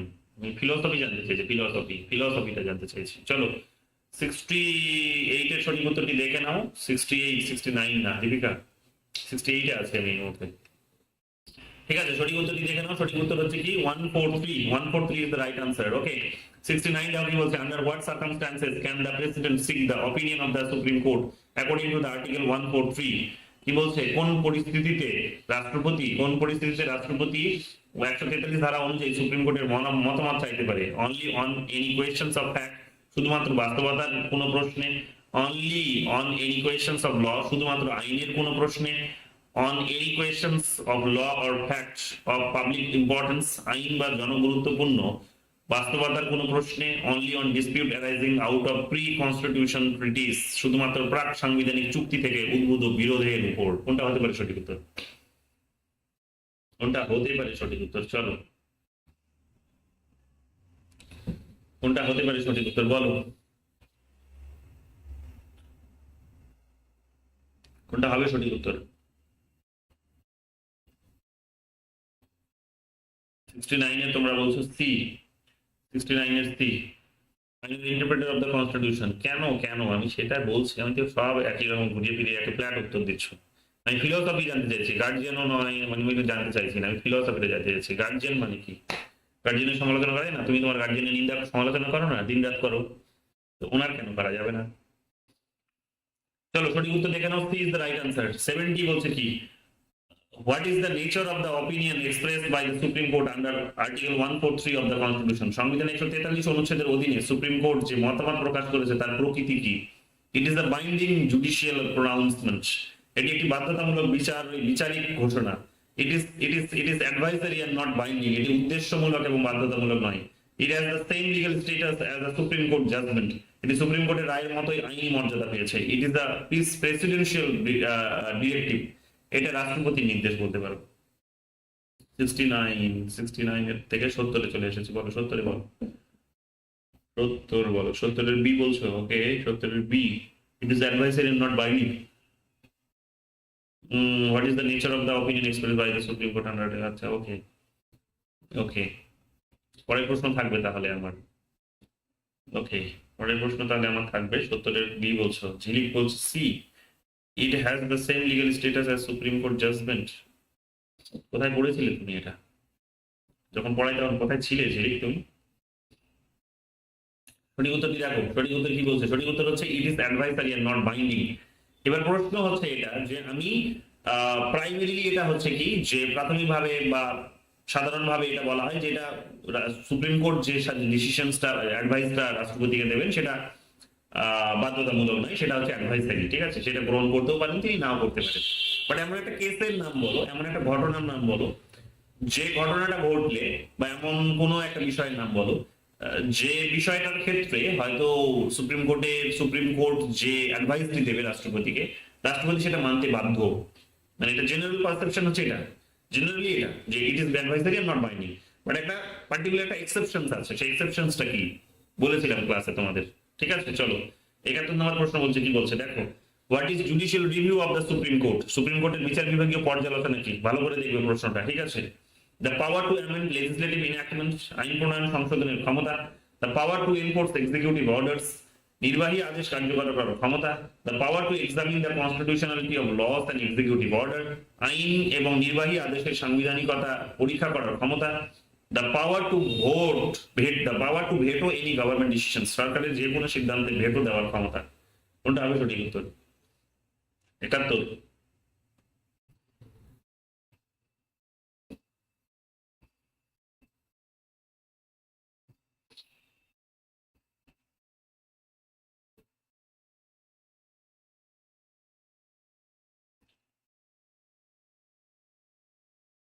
এমার্জেন্সির সময়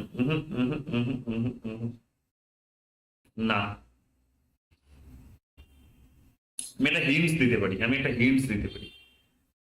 এই বিষয়টির সাথে 311 নম্বর ধারা জড়িত আছে। বলতে পারো এবার কি? 311, 312 নম্বর আর্টিকেল গুলো জড়িত আছে। এক্সাক্ট 311 হবে। 311, হ্যাঁ। আমি হিন্টস দিলাম একটা। চলো চলো 71 সঠিক উত্তর দিয়ে দিয়েছে অনেকে। 71 is the right answer. 72 number প্রশ্ন দাও, কি বলছে? What is the role of the supreme court in constitutional interpretation? সাংবিধানিক ব্যাখ্যায় সুপ্রিম কোর্টের ভূমিকা কি? It has the authority to amend the constitution. সংবিধান সংশোধনের এখতিয়ার রয়েছে। It provides the final interpretations of the constitution. এটি সংবিধানের চূড়ান্ত ব্যাখ্যা প্রদান করে। It enforces executive orders. এটি নির্বাহী আদেশ কার্যকর করে। এটি অ্যাপ্রুভস লেজিসলেটিভ ইনঅ্যাক্টমেন্ট। এটি আইন প্রণয়ন অনুমোদন করে।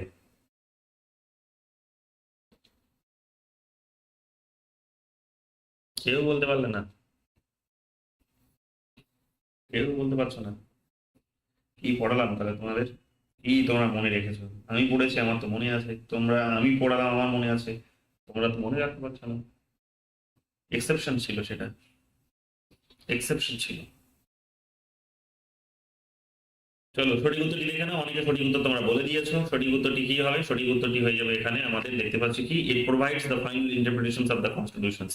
আচ্ছা, বাই দ্য ওয়ে, বাইরের স্টুডেন্টরা আসছে আর দেখে চলে যাচ্ছে, দেখছে যে এরা কত ফাস্ট, এরা কত সব সঠিক উত্তর করছে, আর ওদের তো সব অনেকে দেখছিলাম ভুল হয়ে যাচ্ছে। আসতে আর পালাচ্ছে, থাকছে না কেউ, তাই তাই না? Which doctrine is concerned with the ability to separate valid and invalid portion of a law? কোন মতবাদ আইনের বৈধ এবং অবৈধ অংশ আলাদা করার ক্ষমতার সাথে সম্পর্কিত? ডক্ট্রিন অফ ওয়েভার, ঠিক আছে। মওকুফের মতবাদ। আচ্ছা, মওকুফ, ওয়েভার মানে ছাড়, এটা কিন্তু ঠিক আছে। এটা doctrine of pith and substance. Pith এবং পদার্থের মতবাদ। এইগুলো ভুলভাল বাংলা দিয়েছে, ঠিক আছে, ইংলিশটা পড়ো। Doctrine of সেভারেবিলিটি। সেভারাবিলিটি, ঠিক আছে। কোনো অংশে প্রবলেম হয়ে যাচ্ছে, জিপ এখানে মুভ করতে চাইছে না, ঠিক আছে, টাং মুভ করতে চাইছেন, দেখলাম। ডক্ট্রিন অফ কালারেবল লেজিসলেশন, রঙিন আইনের মতবাদ। নামও দিয়েছে সব। বলো কোনটা হবে? পড়িয়েছিলাম, এটা বলেছিলাম। The doctrine, which doctrine is concern with the ability to separate valid and invalid portion of a law. আইনের মধ্যে কোনটা বৈধ এবং কোনটা অবৈধ সেটাকে আলাদা করার ক্ষমতা কোনটার মধ্যে দিয়ে, কোনটার কনসেপ্টের মধ্যে দিয়ে ফুটে ওঠে? এটা 73 সি বলছো। জবলপুর কেস। ওকে, জবলপুর। না, এটিএম জবলপুর না, বলতে পারছি না। এটা এটা আমি তো মনে করতে পারছি না জবলপুরের সাথে লিঙ্ক ছিল কি ছিল না। ঠিক আছে, চলো। ও আচ্ছা, তুমি জবলপুর ওটার পার্সপেক্টিভ থেকে বলছো নাকি? না, জবলপুর না। আর্টিকেল 312 কথা বলেছিলাম আমি। আর্টিকেল 311, 12 কি আছে সেখানে? চলো, ডক্ট্রিন অফ সেভারেবিলিটি, সেভারাবিলিটি, ডক্ট্রিন অফ সেভারাবিলিটি, ঠিক আছে, সঠিক উত্তর। 73 ইজ দ্য রাইট আনসার। 74 নম্বর দেখো কি বলছে। 74 নম্বর একটু ছোট হয়ে গেছে, দেখে না ভালো করে, একটু জুম করে। Consider the following statement: the Supreme Court has original jurisdiction in any dispute. Um, the Supreme Court has original jurisdiction in any dispute between the government of India and one or more states. The Supreme Court has original jurisdiction in any dispute between the government of India and any state or states on one side and one or more states on the other. The Supreme Court has original jurisdiction in any dispute between the government of India and any corporations or individual on one side and one or more states on the other. The Supreme Court has original jurisdiction in any dispute between two or more states. Which of the statement is are correct? কোনটা হবে? বাংলাটা বললাম না, দেখে নাও বাংলাটা। 1 2 1 2 4 3 4 1 2 3 4, ভালো করে পড়বে। গুরুত্বপূর্ণ প্রশ্ন, এটা বারবার জানতে চাই। এটা ইউজি পরীক্ষাতে জানতে চাই, পিজি পরীক্ষাতে জানতে চাই, এন্ট্রান্সের পরীক্ষাতে জানতে চাই, এটা পিএইচডি এন্ট্রান্সে জানতে চাই, মাস্টার্স এন্ট্রান্সে জানতে চাই, নেটেও এটা জানতে চেয়েছে, ঠিক আছে, সেটেও জানতে চেয়েছে।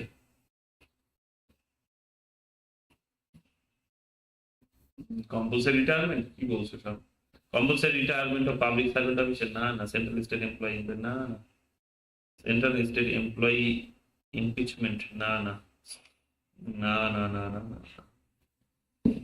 এমন একটি বিষয়ের নাম বলো যেখানে সুপ্রিম কোর্ট রাষ্ট্রপতিকে অ্যাডভাইস দিলে সেই অ্যাডভাইসটি সুপ্রিম কোর্ট শুনতে বাধ্য। সরি, সুপ্রিম কোর্ট অ্যাডভাইস দিলে রাষ্ট্রপতি সেই অ্যাডভাইসটা শুনতে বাধ্য। এটা কি আর সেটা কিন্তু নন বাইন্ডিং নয়, বাইন্ডিং একেবারে, সেটা মানতেই হবে।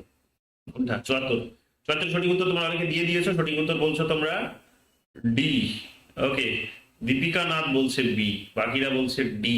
ওকে, দেখে নাও সঠিক উত্তর কোনটা। সঠিক উত্তর হচ্ছে বি। কে বলেছে সঠিক উত্তর? বি। 74-এর বি বলেছে শুধুমাত্র দীপিকা নাথ। ওরে বাবারে, দীপিকা তো আজকে লাফালাফি করে ঘরে, বাকি সবাই ভুল। কি বলছে এখানে? বি বলছে 1, 2, 4। 3টা কেন নয় আগে দেখো। The supreme court has original jurisdiction in any dispute between the government of India and any corporation or individual। এই যে ইন্ডিভিজুয়াল শব্দটা লাগিয়ে দিয়ে গন্ডগোলটা করে দিয়েছে। on one side and one or more states on the other। Individual শব্দটা লাগিয়ে দিয়েছে, কর্পোরেশন শব্দগুলো লাগিয়ে দিয়েছে, এগুলোতেই তো গন্ডগোলটা করেছে। কি বুঝলে, কি করলে তাহলে তোমরা? ঠিক আছে, চলো সঠিক উত্তরটি দেখে নাও। তুমিও বলেছো, দেখি সোহিনী কোথায় বলেছো তুমি? হ্যাঁ সোহিনী, দুজন ঠিক বলেছে, বাকিরা ভুল। ওকে চলো 75 নাম্বার দেখো কি বলছে। Which one of the following categories of disputes is excluded from the original jurisdiction of the Supreme Court? নিম্নোক্ত বিবাদগুলির মধ্যে কোনটি সুপ্রিম কোর্টের মূল এখতিয়ার থেকে বাদ দেওয়া হয়েছে? Between the government of India and one or more states, Bharat সরকার এবং এক বা একাধিক রাজ্যের মধ্যে। Between two or more states, interstate, দুই বা ততোধিক রাজ্যের মধ্যে বলছে। Between residents of two or more states, দুই বা ততোধিক রাজ্যের বাসিন্দাদের মধ্যে। Between the government of India and one or more states on one side and one or more states on the other। কোনটা হবে?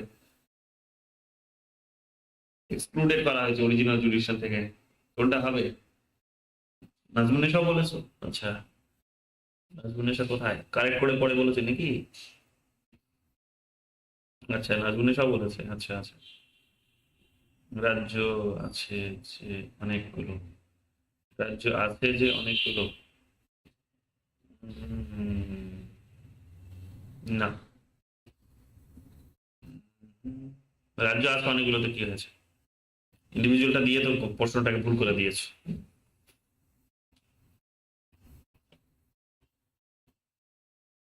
ঠিক আছে, প্রশ্নটা দিয়ে ভুল করে দিয়েছে। এটা সঠিক উত্তরটা দেখে নিতে হবে। এটা হচ্ছে না কম্পিউটারটা। চলো সঠিক উত্তরটি দেখে নিয়েছো তোমরা। 75-এর উত্তর বলে দিয়েছো তোমরা। চলো দেখে নাও 75-এর সঠিক উত্তর হচ্ছে সি। ডি কে বলেছে? ডি বলছে দীপিকা দাস। ঝিলিক ডি বলছে। ডি বলছে কে? ডি বলছে কাজরি। ওকে, কেন তোমাদের ভুল হচ্ছে কেন? হুম, ভুল হচ্ছে কেন? এক্সক্লুডেডটা আগে দেখিনি। ওকে চলো সঠিক উত্তরটি দেখে নিলে। 76 নম্বর প্রশ্ন দেখো। 76 নম্বর প্রশ্ন বলছে dispute between state come to the supreme court under. রাজ্যগুলির মধ্যে বিরোধগুলি সুপ্রিম কোর্টে আসে। Appeal jurisdiction, original jurisdiction, advisory jurisdiction, writ jurisdiction. রাজ্যগুলির মধ্যে বিরোধগুলি সুপ্রিম কোর্টে আসে। আপিলের এখতিয়ার, ঠিক আছে, মূল এখতিয়ার, উপদেষ্টার এখতিয়ার, রিট এখতিয়ার বা লেখর এখতিয়ার। Dispute between states come to the supreme court under. Original নাকি অ্যাপিলিয়েট নাকি অ্যাডভাইসারি নাকি রিট, কোনটা হবে? 76 বলেছিলাম এগুলো সব। বলো।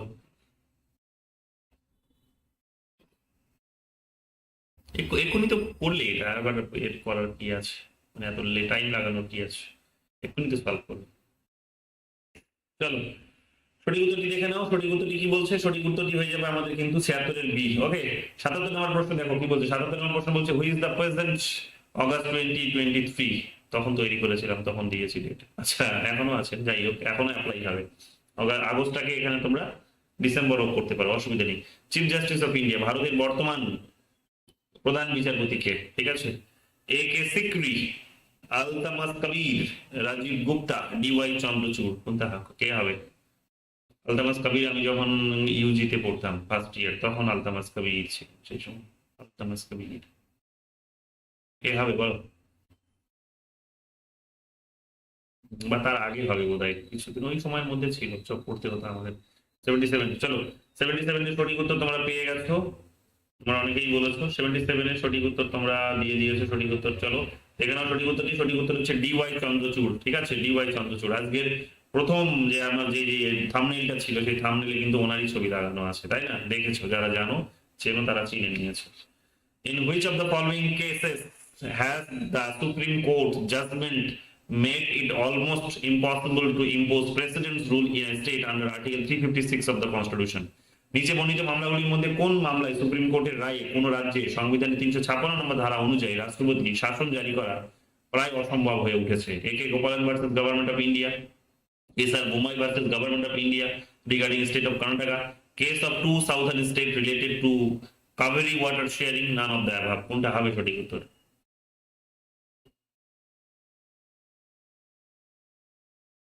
গুরুত্বপূর্ণ প্রশ্ন, অনেকবার বলেছি ফান্ডামেন্টাল রাইটস পড়াতে গিয়ে অনেকবার বলেছি, বেশি আমাদের সেন্ট্রাল রিলেশনস পড়াতে গিয়ে অনেকবার বলেছি, অনেকবার বলেছি, অনেকবার বলেছি। ঠিক আছে, অনেকবার বলেছি, সেন্ট্রাল রিলেশনস পড়াতে গিয়ে অনেকবার বলেছি।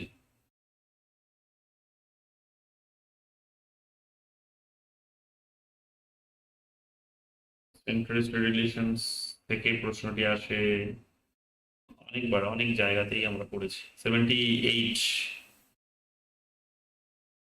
356 ডান দিক বাঁ দিক মেলাতে দেয়, ডান দিক বাঁ দিক মেলাতেও দেয়, এইটা এটা আমাদের। ঠিক আছে, 78 এর বি বলছো, ওকে সবাই বি বলছো।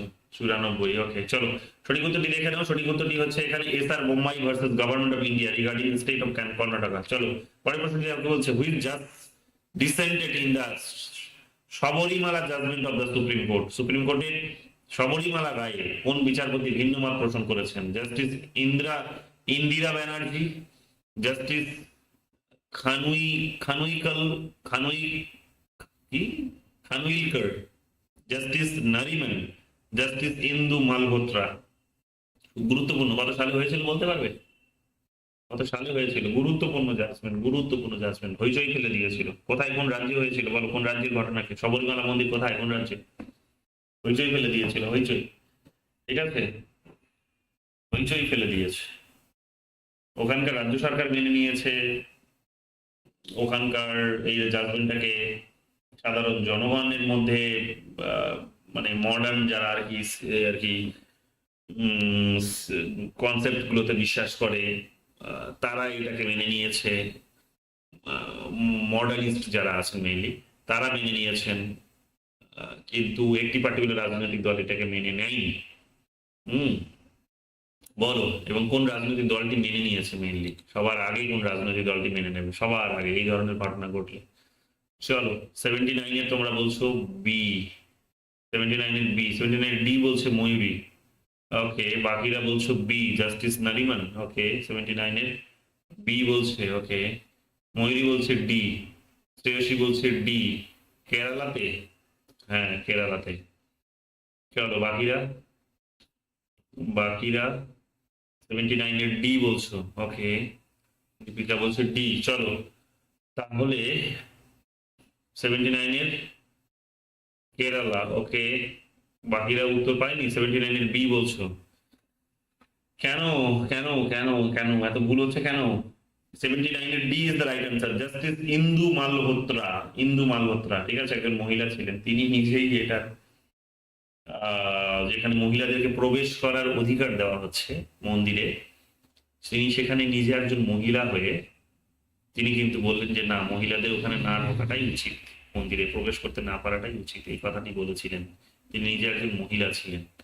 ভীষণ সিগনিফিকেন্ট। জাজমেন্টটা কখনো পড়বে, দেখবে আর্গুমেন্ট ফিলোসফিটা পড়ার চেষ্টা করবে। ঠিক আছে, পোস্ট মডার্ন ফিলোসফির মধ্যে যেগুলোকে বলা যেতে পারে কন্ট্রোভার্সি এক প্রকার। তো মডার্নিজম পোস্ট মডার্নিজম পড়লে সেগুলো যদি রাজনীতির মধ্যে, খবরের কাগজ না পড়লে না থিওরি জল ভাত হবে না, তোমাদের কাছে কঠিন মনে হবে। থিওরি পড়ছো মডার্নিজম, পোস্ট মডার্নিজম, ইকোলজিজম, হ্যানোমিজম, ট্যানোমিজম, কত কিছু মিজম ইজম মিজম, কত কিছু পড়ছো, সেগুলো যদি পলিটিক্সের সামনে অ্যাপ্লাই করতে না পারো সারা জীবন লেগে যাবে তোমার পলিটিক্যাল সায়েন্স শেষ করতে। ঠিক আছে, চলো 80 নাম্বার কোয়েশ্চন কি বলছে? Who express the view that the supreme court of India has more power than any other supreme court in any part of the world. কে এই মত প্রকাশ করেছে যে ভারতের সুপ্রিম কোর্টের বিশ্বের যে কোনো প্রান্তে অন্য যে কোনো সুপ্রিম কোর্টের চেয়ে বেশি ক্ষমতা রয়েছে? Justice Khanna, doctor B M Rao, K M Munshi, Alladi Krishnaswami Iyer. গুরুত্বপূর্ণ প্রশ্ন। Who expressed the view that the Supreme Court of India has more power than any other Supreme Court in any part of the world? পড়িয়েছিলাম, কেরালাতে হয়েছিল জানি, but কে জানতাম না। তাহলে জেনে নিলে আজকে ভালো করে পড়বে জাজমেন্টটা কত সালে এসেছিল বলতে পারো। গুরুত্বপূর্ণ টাইম পিরিয়ডটা মনে রাখবে, কারণ এই জাজমেন্ট গুলো খুব সমাজ বদলে দেওয়ার মতো জাজমেন্ট, ঠিক আছে, বিশাল চেঞ্জ নিয়ে আসে সোসাইটিতে।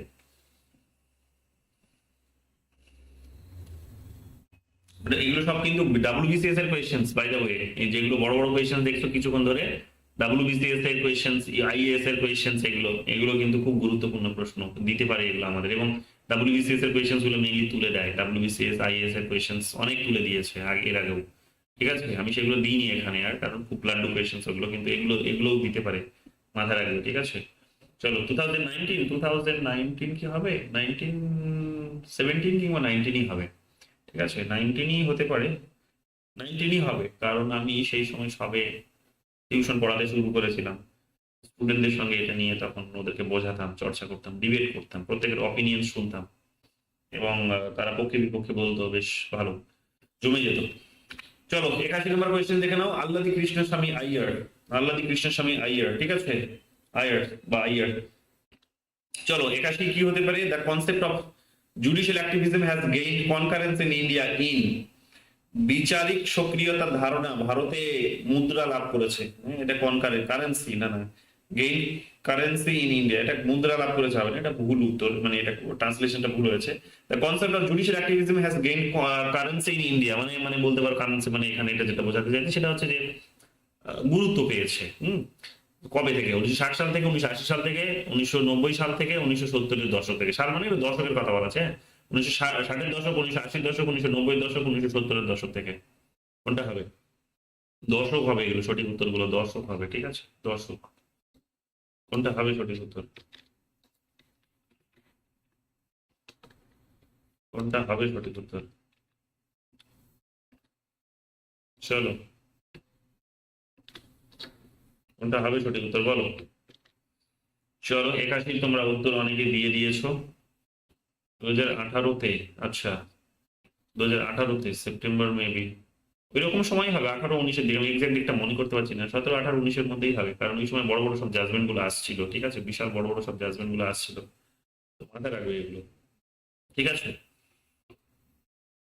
দেখে নাও 81 নম্বরের উত্তর দেখে নাও। 81 নম্বরের উত্তর হচ্ছে কিন্তু 81 নম্বরের 1980-র দশক, ঠিক আছে, 1980-র দশক হবে, রাইট আনসার হবে 1980-র দশক। 82 নম্বর প্রশ্ন দেখো কি বলছে। ডি বলেছো সবাই, সি হবে এখানে, কি বললাম, সঠিক উত্তরটি ছিল কিন্তু বি। বি কি কেউ বলনি তোমরা? ঠিক আছে, বি কেউ বলনি। চলো সঠিক উত্তরটি দেখে নাও। Which one of the following high courts has territorial jurisdiction over Andaman and Nicobar islands? নিচের কোন হাইকোর্টের আন্দামান নিকোবর দ্বীপপুঞ্জের আঞ্চলিক এখতিয়ার রয়েছে? অন্ধ্রপ্রদেশ, কলকাতা, চেন্নাই, উড়িষ্যা। লাড্ডু কোয়েশ্চেন, পারা উচিত। আমাদের নিজেদের হাইকোর্টের অধীনে আর কোন রাজ্য আছে? কোনটা? কোন কোন কোন কেন্দ্রশাসিত অঞ্চলে পড়ে? কোনটা? ডাব্লিউবিসি লিখে দিয়েছে কোয়েশ্চেন, দেখো এখানে ডিলিট করতে বলেছে এগুলো।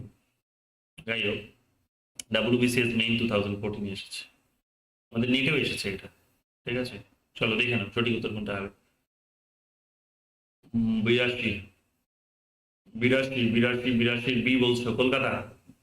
ও আমি তো আগেই বলে দিয়েছি, ওহো বলেই দিয়েছি। চলো সঠিক উত্তরটি দেখে নিলে কলকাতা। চলো 83 নম্বর প্রশ্ন দেখো কি বলছে। 83 নম্বর প্রশ্ন কি বলছে? Currently how many high courts are there in India? বর্তমানে ভারতে কতটি হাইকোর্ট বা কতগুলি আর কি হাইকোর্ট রয়েছে? 22, 24, 25, 29 বলেছিলাম, বলো কতগুলি হাইকোর্ট আছে, এবং লাস্ট হাইকোর্টের নাম কি বলতে হবে। লাস্ট হাইকোর্টের নাম কত সালে তৈরি হয়েছে? লাস্ট হাইকোর্টের নাম।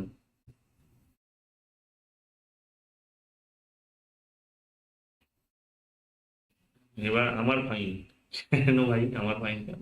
আচ্ছা, আমি উত্তর বলে দিয়েছি বলে। আচ্ছা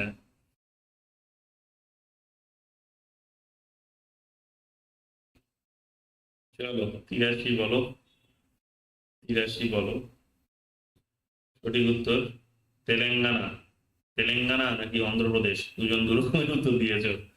কোনটা হবে সঠিক উত্তর? কোনটা হবে সঠিক উত্তর? চলো 83 সঠিক উত্তরটি দেখে নি। সঠিক উত্তর কি বলছে? সঠিক উত্তর বলছে 83, C 25।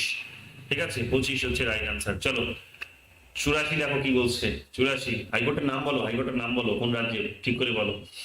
Who was the Chief Justice of India when public interest litigations was introduced to the Indian judicial system? এটা দেখো 2007 সালে আইএস এর প্রিলিমসে এসেছে। ভারতের প্রধান বিচারপতি কে কে ছিলেন যখন জনস্বার্থ মামলা ভারত বিচার ব্যবস্থা পরিবর্তিত হয়েছিল? M Hidayatullah, A S Anand, A M Ahmadi, P N Bhagwati. গুরুত্বপূর্ণ প্রশ্ন, নেটে এসেছে এটাও আমাদের, ভালো করে পড়ো।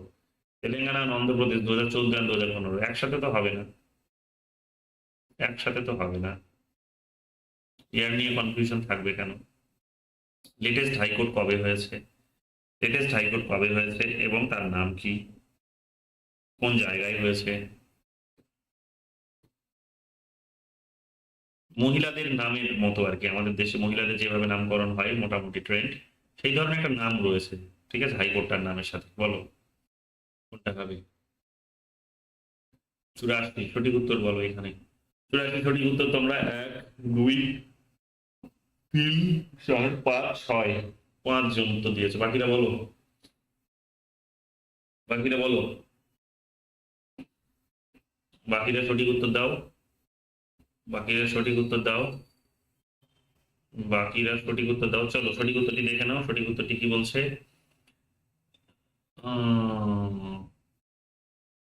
হ্যাঁ, অন্ধ্রপ্রদেশে নতুন করে তৈরি হয়েছে। ঠিক আছে, চলো দেখে নাও সঠিক উত্তরটি, এটা হচ্ছে P N Bhagwati. P N Bhagwati is the right answer. ঠিক আছে, 84 D is the right answer. Tapan Gorai বলে এখন নতুন একজন জয়েন করেছে। Okay fine. In which of the following cases did the Supreme Court hold that an amendment of the Constitution under Article 368 was law within the meaning of Article 13?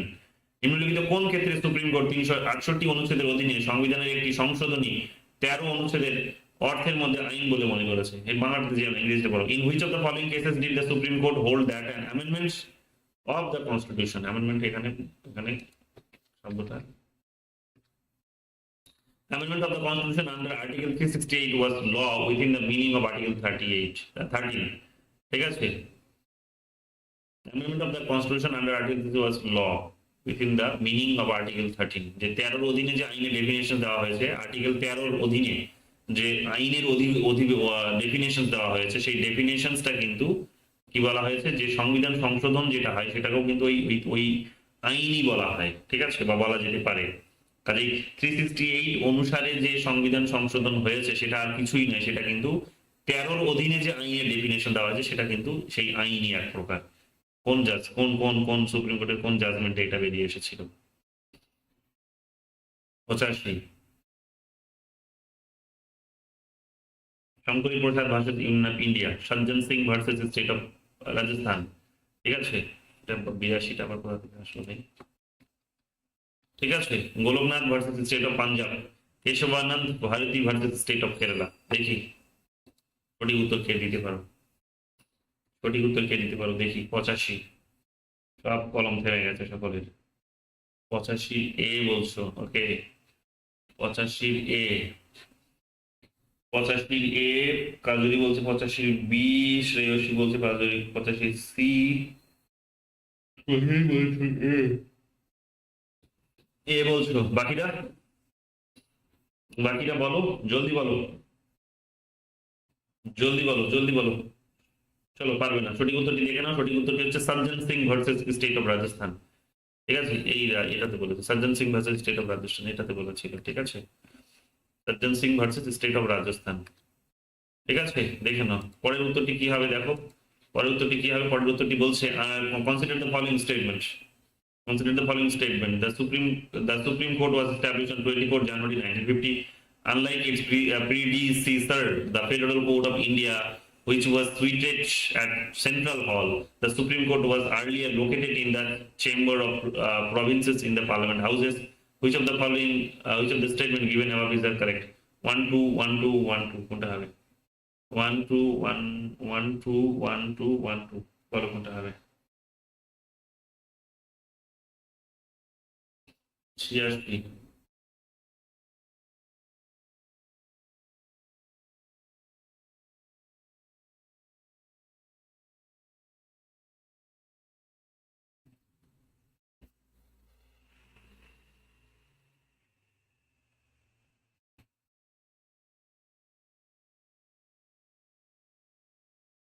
চলো, আটকে গেলে কেন? একজনের উত্তর পাচ্ছি, বাকিরা কি? এক, দুই, তিন, তিনজনের উত্তর পেয়েছি। বাকিরা 11 জন আছো তোমরা এখনো এখানে। বাকিরা কি ব্যাপার? উত্তর নেই কেন? উত্তর নেই কেন? আটকে গেলে? চলো দেখে নাও, সঠিক উত্তরটি দেখে নাও। সঠিক উত্তর কোনটা হবে? সঠিক উত্তর হয়ে যাবে এখানে neither one not two. The supreme court was establish on 24 January 1950। কত সালে আমাদের সুপ্রিম কোর্ট প্রতিষ্ঠা হয়েছিল? ঠিক আছে, বলবে কত সালে প্রতিষ্ঠা হয়েছিল। 87 দেখো কি বলছে। Hussain Ara Khatoon versus state of Bihar case is one of the earliest example of which of the following is the earliest example of which of the following: judicial overreach, judicial activism, public interest litigations, none of this। কোনটা হবে? 1776 বলছো?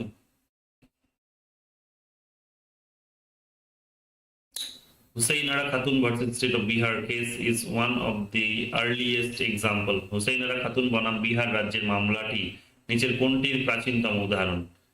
Judicial overreach, judicial activism, public interest litigations, none of the above. কোনটা হবে? হুসাইন আরা এক Khatoon versus state of Bihar. 87 এর B বলছো কাজরি। ওকে, 28 জানুয়ারি বলছো সোহিনী পাজা, 28 জানুয়ারি।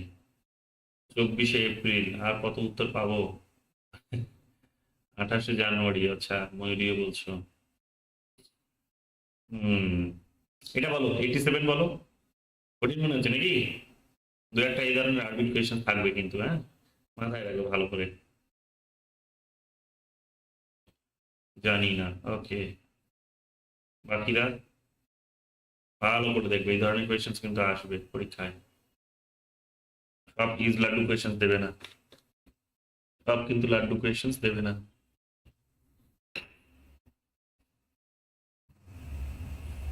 ঠিক আছে, চলো সঠিক উত্তরটি দেখে নাও, তোমরা পারছো না। সঠিক উত্তরটি হয়ে যাবে কিন্তু public interest litigations, PIL, public interest litigations. ঠিক আছে, public interest litigations, C, public interest litigation is the right answer. 88 number দেখো কি বলছে। Which of the following statement is not correct regarding judicial activism? বিচার বিভাগীয় সক্রিয়তার ক্ষেত্রে নিচের কোন বক্তব্যটি সঠিক নয়? It has forced, it has forced executive accountability, এটি প্রশাসনিক দায়বদ্ধতা বাধ্য করেছে। It has also made an attempt to make the electoral system much more free and fair. নির্বাচনী ব্যবস্থাকে অনেক বেশি সুষ্ঠু, অবাধ ও সুষ্ঠু করার চেষ্টাও করা হয়েছে। Judicial activism has blurred the line of distinction between the executive and legislature on the one hand and the judiciary on the other। বিচার বিভাগীয় সক্রিয়তা একদিকে প্রশাসনিক এবং আইনসভা এবং অন্যদিকে বিচার বিভাগের মধ্যে পার্থক্য রেখাকে ঝাপসা করে দিয়েছে। ইট has reduced the burden of the court, এতে আদালতের বোঝা কমেছে। কোনটা হবে সঠিক উত্তর? 88 এর সি বলছো। প্রি ইন্ডিপেন্ডেন্স এরা বলে 1862, ইন্ডিপেন্ডেন্স হলে ওকে 28 জানুয়ারি 1950। Okay fine, enough. 88 এর সি, চলো 88 এর সি, 88 এর সি, 88 এর সি, চলো 88 এর সি।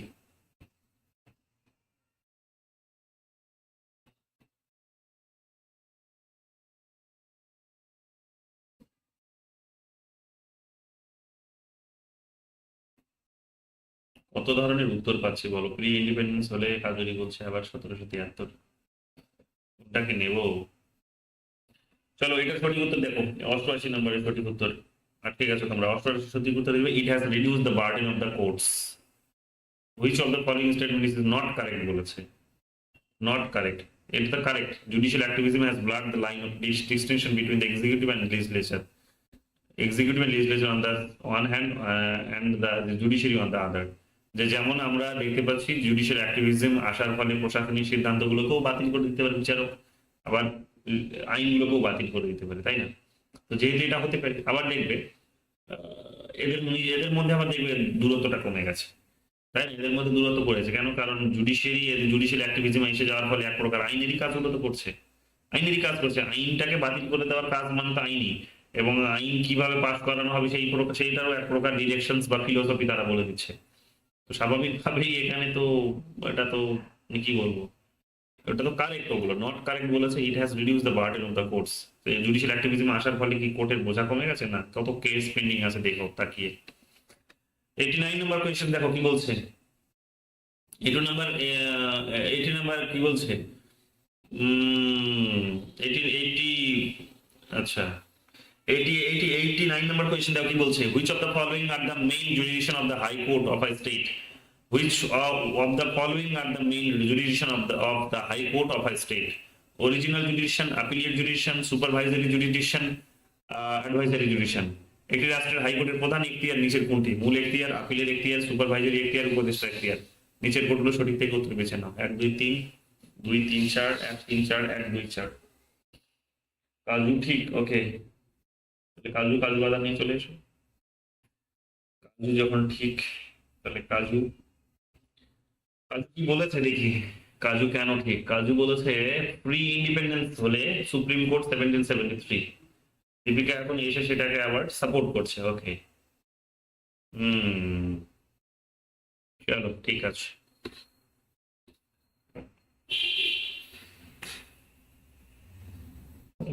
89 কি বলছে দেখো।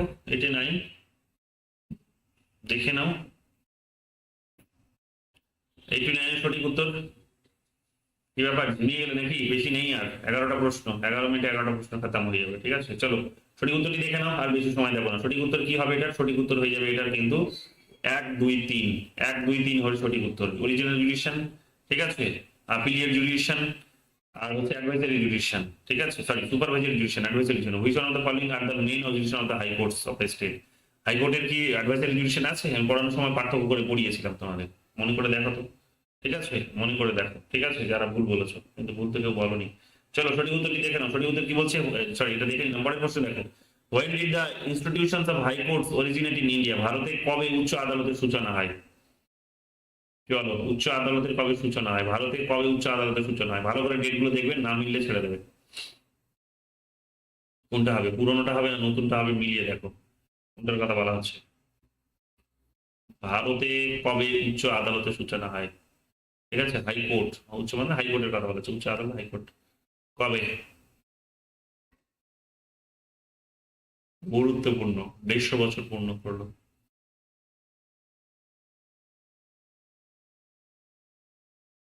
বলো কোনটা হবে, কোনটা হবে বলো। সঠিক উত্তর 90 বলছো, বাকিরা? এলাহাবাদ সেকেন্ড। ওকে, চলো বাকিরা দেখো, বাকিরা জলদি করো। 1 2 3 4 5 6 7 8 9, 8টা উত্তর পেয়েছি। চলো বাকিরা বলো। 9, এবার পেলাম 9। আরো দুজন আসো। চলো সঠিক উত্তরটি দেখো। সঠিক উত্তরটি হয়েছে এখানে আমাদের 1862। চলো পরের প্রশ্নটি দেখো বলছি। In the Indian constitution which part deals with the organisation, independence, jurisdiction and power of high courts? ভারতীয় সংবিধানে কোন অংশে উচ্চ আদালতের সংগঠন, স্বাধীনতা, এখতিয়ার এবং ক্ষমতার কথা বলা হয়েছে? কোনটা হবে, কোনটা হবে সঠিক উত্তর?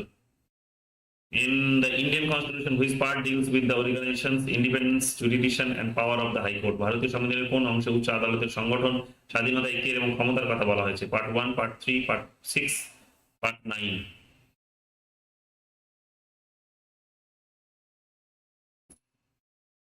সুহেল ইসলাম, ওকে।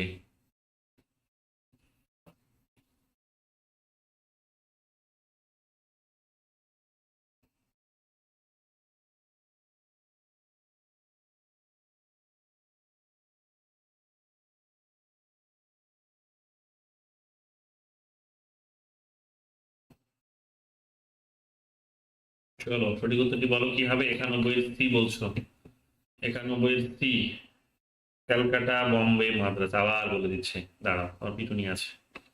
সঠিক উত্তরটি দেখে নাও। সঠিক উত্তরটি কি বলছে? সঠিক উত্তরটি বলছে 91 part 6। Part 6 is the right answer. Okay, C number। 92 কি বলছে? How many years of experience are required for a person to be eligible for a just appointment if they have been practicing as an advocate in a high court? একজন ব্যক্তি যদি উচ্চ আদালতে আইনজীবী হিসেবে অনুশীলন করে থাকে, তাহলে বিচারকের নিয়োগের জন্য, যোগ্য হওয়ার জন্য, বিচারকের নিয়োগে যোগ্য হওয়ার জন্য কত বছরের অভিজ্ঞতা প্রয়োজন? 5 বছর, 10 বছর, 15 বছর, 20 বছর? তখন অনেকে ভুল করেছিল, এবার কিন্তু ঠিক করা উচিত। এই ধরনের একটা প্রশ্ন কিন্তু তখন ভুল করেছিল, সুপ্রিম কোর্ট রিলেটেড ছিল, এবার হাইকোর্ট রিলেটেড বলেছে। দেখো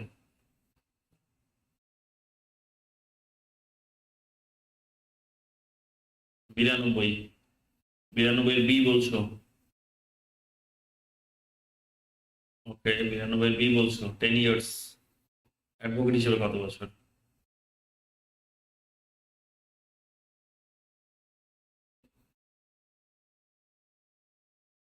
ওকে, 92 বি বলছো মোটামুটি তোমরা সকলে। সঠিক উত্তরটি দেখে নাও, সঠিক উত্তর হচ্ছে বি। বি 10 বছর। 93 নম্বর প্রশ্ন দেখো, 93 নম্বর প্রশ্ন কি বলছে? Who has the authority to transfer a জাজ from one high court to another in India? ভারতে একজন বিচারককে এক হাইকোর্ট থেকে অন্য হাইকোর্টে স্থানান্তর করার ক্ষমতা কার আছে? The chief justice of India, the prime minister, the president, the governor of the concern state? কোনটা হবে সঠিক উত্তর?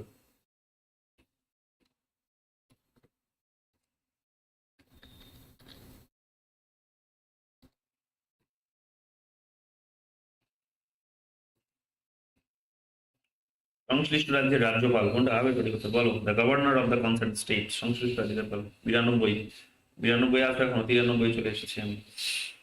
93 বলো, 93 বলো। Who has the authority? 93 D বলছো? Who has the authority transfer the high court, transfer জাজ ফ্রম বিশ্বনাথ ডি বলছে, 93 D বলছে। কমন সেন্সটা কি বেল করতে গেছে বিশ্বনাথ? নাজমুল নেশারও কি তাই? মনিরুরও কি তাই? Who has the authority to transfer a judge from one high court to another in India? Governor of the concept of the state. মানে একটা রাজ্যের স্টেট, মানে পশ্চিমবঙ্গের রাজ্যপাল, এখানকার রাজ্যপালকে অন্য রাজ্যে পাঠিয়ে দেবে নাকি? শ্রেয়শীল তাই, বুদ্ধিটা এখন বেল করতে গেছে। চলো কমন সেন্সটাকে কাজে লাগাও।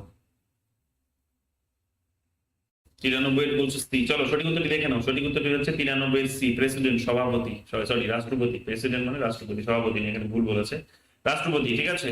94 নম্বর প্রশ্ন দেখো, 94 নম্বর প্রশ্ন দেখো কি বলছে? হোয়ার is the pension of a high court জাজ চার্জ? উচ্চ আদালতের বিচারকের পেনশন কোথা থেকে প্রশ্ন করা? চার্জ মানে প্রশ্ন না, চার্জ মানে হচ্ছে মনে করি বলতে পারো যে তোলা হয় বা দেওয়া হয়। ঠিক আছে।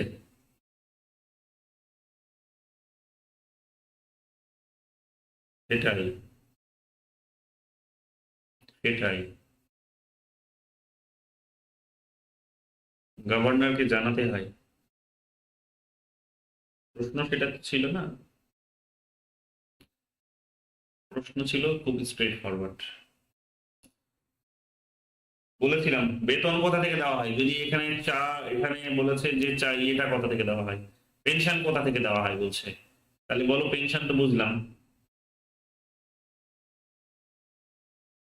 আচ্ছা বাংলাটা দেখছো, হ্যাঁ ওখানে একটু ভুল হয়েছে, সভাপতি হয়েছে, রাষ্ট্রপতি হতো, রাষ্ট্রপতি হতো, রাষ্ট্রপতি। ওটা ট্রান্সলেশনে গন্ডগোল করেছে, আমি এটা চোখে পড়েনি, ঠিক করে নিও। ওকে, পেনশনটা কনসোলিড ফান্ড অফ ইন্ডিয়া থেকে দেওয়া হয়। ওকে, আর বেতনটা কোথা থেকে দেওয়া হয়? পেনশন বলেছে এখানে, পেনশন হচ্ছে, তাহলে 94 ডি বলছো, 94 ডি বলছো, 94 এ বলছে ঝিলিক, 94 এ বলছে ঝিলিক, পেনশনটা কনসোলিড ফান্ড অফ ইন্ডিয়া থেকে দেওয়া হয়। ওকে, তাহলে আবার দু রকমের উত্তর দিচ্ছ কেন ঝিলিক? 94 এ বলছো consolidated fund of the state, এখানে ডি বলছো on the consolidated fund of the India. State মানে যখন তোমাকে অপশন স্টেটও দিয়েছে, তোমাকে যখন ইন্ডিয়াও দিয়েছে, তখন তোমাকে সঠিকটা চুজ করতে হবে। স্টেট মানে এখানে তো রাজ্য হতে পারে, এটাও তো হতে পারে, বুঝতে হবে তো। সঠিক উত্তর কোনটা হবে? সঠিক উত্তর হয়ে যাবে ইন্ডিয়া। স্টেট মানে রাজ্যের কথা বলা হচ্ছে এখানে, রাজ্য, স্টেট মানে রাজ্যও হয়, স্টেট মানে রাষ্ট্রও হয়। সঠিক উত্তর এই কারণে কিন্তু 94 ডি হবে এখানে। ঠিক আছে। পেনশন, পেনশনটা দেওয়া হয় ভারতের কোষাগার থেকে, আর বেতনটা দেওয়া হয় কোথা থেকে? বেতনটা দেওয়া হয় রাজ্যের কোষাগার থেকে। ঠিক আছে। চলো 95 নম্বর প্রশ্ন দেখো কি বলছে? which courts are exemptions which courts are exemptions to the ban on practice after retirement for high court judges? উচ্চ আদালত, কোন আদালত উচ্চ আদালতের বিচারকদের অবসর গ্রহণের পরে অনুশীলনের উপর নিষেধাজ্ঞার ব্যতিক্রম? অনলি দ্য সুপ্রিম কোর্ট, শুধু supreme court. The courts in all courts in India, ভারতের সব আদালত। The supreme courts and other high court, supreme court এবং অন্যান্য আদালত। অনলি লোয়ার কোর্টস, শুধু নিম্ন আদালত। Which courts are exceptions to the ban on practice after retirement? Which courts are exception? To the ban on practice after retirement for high court জাজেস, মানে হাইকোর্টের বিচারপতিরা যে বলা হয়েছে যে কোর্টে প্র্যাকটিস করতে পারবে না, কিন্তু কোন কোর্টগুলো সেখানে, মানে এমন দুটো কোর্টের নাম হতে পারে বা একটা হতে পারে, সেখানে আবার তারা করতে পারে, অসুবিধা নেই। কোনটার কথা বলা হচ্ছে?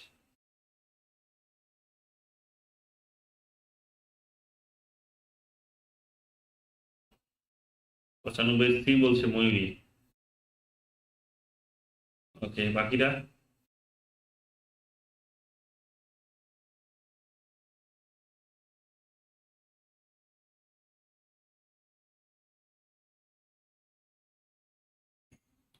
ওকে, বাকিরা কি উত্তর দেবে না? বিশ্বনাথ 95 ময়ূরী 95 ওকে, 95 বলছে কাজুরি, দীপিকা বলছে দীপিকা বলছে ঝিলিক বলছে বুঝতে পারেনি কোয়েশ্চেন বুঝতে পারোনি? কোয়েশ্চেনটা বলছে যে হাইকোর্টের বিচারপতি অবসর নিয়েছেন, তিনি অবসর নেওয়ার পর বলা হয়েছে যে তিনি আর কোনো হাইকোর্টে প্র্যাকটিস করতে পারবেন না, বা কোনো কোর্টে প্র্যাকটিস করতে পারবেন না, তাই বলা হয়েছে, তাই তো? জেনারেল টার্মসে বলা হয়েছে তিনি কোনো কোর্টে প্র্যাকটিস করতে পারবেন না, কিন্তু দুটো কোর্টকে আবার বাইরে রাখা হয়েছে, না চাইলে আবার ওই কোর্টগুলো থেকে তিনি প্র্যাকটিস করতে পারেন, প্র্যাকটিস মানে অ্যাডভোকেট হিসেবে কাজ করতে পারেন। তো কোন দুটো কোর্ট বা একটা কোর্ট, কোনটা হবে? তো সঠিক উত্তরটা হচ্ছে, সঠিক উত্তর, আচ্ছা ওটার অন্যটা, তো সঠিক উত্তরটা হচ্ছে কি? সঠিক উত্তরটা C, the supreme court and the supreme court and other high courts, ঠিক আছে? Supreme court and high court mainly, তো সেখানে গিয়ে আবার তারা প্র্যাকটিস করতে পারে, ঠিক আছে? ওটার কথা বলা হচ্ছে। 6 নম্বর প্রশ্ন কি বলছে? Who has the authority to appoint officers and servants of a high court? উচ্চ আদালতের কর্মকর্তা ও কর্মচারী নিয়োগের ক্ষমতা কার আছে? Who has the authority to appoint officers and servants of a high court? উচ্চ আদালতের কর্মকর্তা ও কর্মচারী নিয়োগের ক্ষমতা কার আছে? The president. প্রেসিডেন্ট মানে রাষ্ট্রপতি পড়বে এটাকে, ঠিক আছে? রাষ্ট্রপতি। দ্য পার্লামেন্ট, সংসদ। The chief justice of India, ভারতের প্রধান বিচারপতি। The chief justice of high court, এটা রাষ্ট্রপতি করে দিই,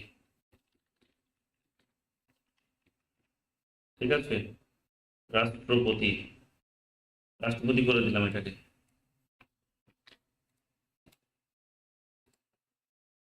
রাষ্ট্রপতি করে দিলাম। চলো সঠিক উত্তরটি বলো।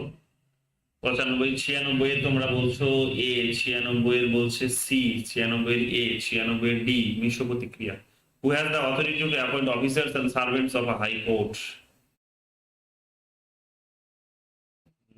এগুলো ইন্ডিপেন্ডেন্স এর প্রশ্নের সঙ্গে জড়িত, ইন্ডিপেন্ডেন্স একটু ভেবে উত্তর দিতে হবে, ইন্ডিপেন্ডেন্সটাকে বজায় রাখার জন্য এই ধরনের জিনিসগুলো হয়, তো ভেবে উত্তরটা দাও, ভেবে উত্তরটা দাও। Who has the authority to appoint officers and servants of a high court, পড়িয়েছিলাম, ইন্ডিপেন্ডেন্সটা বজায় রাখার জন্য এই জিনিসগুলো করা হয়েছে, ঠিক আছে? চলো সঠিক উত্তরটি দেখে নাও। সঠিক উত্তর হচ্ছে the chief justice of the high court. High court হলে chief justice of the high court হবে সঠিক উত্তর, ঠিক আছে? দেখে নিলে সঠিক উত্তরটা। চলো পরের প্রশ্ন চলে আসো। পরের প্রশ্ন হচ্ছে আমাদের কি 97 কি বলছে? What is the term use to describe a court authority to here cases in the first instance without the need for them to be appealed for the lower court? নিম্ন আদালত থেকে আপিল করার প্রয়োজন ছাড়াই প্রথম উদাহরণে, মানে উদাহরণ মানে প্রথম পদক্ষেপে বলতে পারো, মামলাগুলি শুনানির জন্য আদালতের কর্তৃত্ব বর্ণনা করতে ব্যবহৃত শব্দটি কি? ঠিক আছে? শুরুতেই একেবারে সুপ্রিম কোর্টের কাছে যেতে পারে, ঠিক আছে? শুরুতেই যেতে পারে। What is the term used to describe the court's authority to hear case in first instance? শুরুতেই সেখানে যেতে পারে। শুরুতেই যদি যেতে পারে তাহলে কোনটা হবে? শুরুতেই যদি যেতে পারে, সুপ্রিম ভেবেছিলাম, ওকে। না, হাইকোর্ট হলে হাইকোর্টের পিছা পড়িয়েছিলাম, ওগুলো একটু ভালো করে বুঝে নেবে, ঠিক আছে? হাইকোর্ট হলে হাইকোর্টের যারা স্টাফ আছেন তাদের হাইকোর্টের বিচারপতিরা নিযুক্ত করবেন। সুপ্রিম কোর্টে যারা স্টাফ আছেন তারা সুপ্রিম কোর্টের, ওদের আলাদা একটা বোর্ড আছে রিক্রুটমেন্টের। কেন? তার কারণ ওখানে তারা নিজেদের ইন্ডিপেন্ডেন্সটাকে বজায় রাখার জন্য তারা করেছেন এটা। তো অ্যাডমিনিস্ট্রেশন, তাদের ওখানকার যে অ্যাডমিনিস্ট্রেশন, জুডিশিয়াল যে অ্যাডমিনিস্ট্রেশন, সেটাকে সামলানোর জন্য কিন্তু ওদের নিজস্ব লোক আছে, ঠিক আছে? নিজস্ব তারাই নিজেরাই নিয়োগ করে সেটাকে, ঠিক আছে? 97 শুরুতেই মানে, মানে বুঝলাম না। চলো সঠিক উত্তরটি দেখে নাও। সঠিক উত্তরটি হচ্ছে কি? সঠিক উত্তরটি হচ্ছে অরিজিনাল জুরিডিকশন। হুম, অরিজিনাল জুরিডিকশন। শুরুতে মানে কি বলে বুঝতে পারলাম না। চলো পরের প্রশ্নটি দেখো। পরের প্রশ্নটি কি বলছে এখানে? Which amendment act of the Indian constitution curtail the judicial review power of high courts? debarred them from considering the constitutional validity of any central law and was later restored by the subsequent Amendment Act. ভারতীয় সংবিধানের কোন সংশোধনী আইন উচ্চ আদালতের বিচার বিভাগীয় পর্যালোচনার ক্ষমতাকে কমিয়েছে, তাদের কোনো কেন্দ্রীয় আইনের সাংবিধানিক বৈধতা বিবেচনা করতে বাধা দিয়েছে এবং পরবর্তীতে একটি সংশোধনী আইন দ্বারা পুনরুদ্ধারও করা হয়েছে তাকে? আবার প্রথমে কমিয়ে দিল ক্ষমতা, পরে আবার গিয়ে বলছে না বাড়িয়ে দিয়েছে। তো পরে করেছে, কিন্তু কমিয়ে দিয়েছে কোনটা সেটা জানতে চেয়েছে, যে কোন সংশোধনী দ্বারা কমিয়ে দেওয়া হয়েছে। 98 কোন সংশোধনী দ্বারা কমিয়ে দেওয়া হয়েছে? 98। আমি বলেছিলাম যে ক্ষমতা যখন অত্যধিক বেশি সেন্ট্রাল হয়ে যায়, সেন্টারের হাতে, প্রধানমন্ত্রীর হাতে, তখন তিনি কি করেন? ক্ষমতা কমিয়ে দেন। তাহলে কমন সেন্সটাকে কাজে লাগিয়ে বলো যে কোন সময়ে ক্ষমতা অত্যধিক বেশি সেন্টার হয়ে গেছিল একজন প্রধানমন্ত্রীর হাতে, আর তখনই তিনি এই কাণ্ড কারখানাগুলো করেছিলেন। বলো, কমন সেন্সটাকে কাজে লাগাও। চলো, সঠিক উত্তর তোমাদের অনেকে বেরিয়ে এসেছে, 1 2 3 4। বাকিরা কি বলছো বলো। তাহলে কোন কোন প্রধানমন্ত্রীর কথা বলছি আমরা? তোমাদের সঠিক উত্তর অনুসারে কোন প্রধানমন্ত্রীর কথা হচ্ছে? তাহলে কোন সেন্ট্রাল গভর্নমেন্টের কথা বলছি আমরা? ইন্দিরা গান্ধী, ন্যাশনাল ইমার্জেন্সির সময়। ওকে, চলো সঠিক উত্তরটি দেখে নাও। সঠিক উত্তর হচ্ছে 42nd amendment act of 1976। Deepika আবার বি বলছে, বাহ গ্রেট, টু সি গ্রেট হোক। 99 নম্বর দেখো কি বলছে। 99 নম্বর দেখো কি বলছে, which part of the Indian constitution deals with the union executive. ভারতীয় সংবিধানের কোন অংশটি ইউনিয়ন নির্বাহী বা ইউনিয়ন প্রশাসন বলতে পারো, কেন্দ্রীয় প্রশাসন সাথে সম্পর্কিত? ভারতীয় সংবিধানের কোন অংশটি কেন্দ্রীয় প্রশাসনের সাথে সম্পর্কিত বলতে পারো? ঠিক আছে, পার্ট 4, পার্ট 3, পার্ট 5, পার্ট 6, চতুর্থ, তৃতীয়, পঞ্চম, ষষ্ঠ। ঠিক আছে, কোনটা হবে? অংশ বা খণ্ড যাই বলো।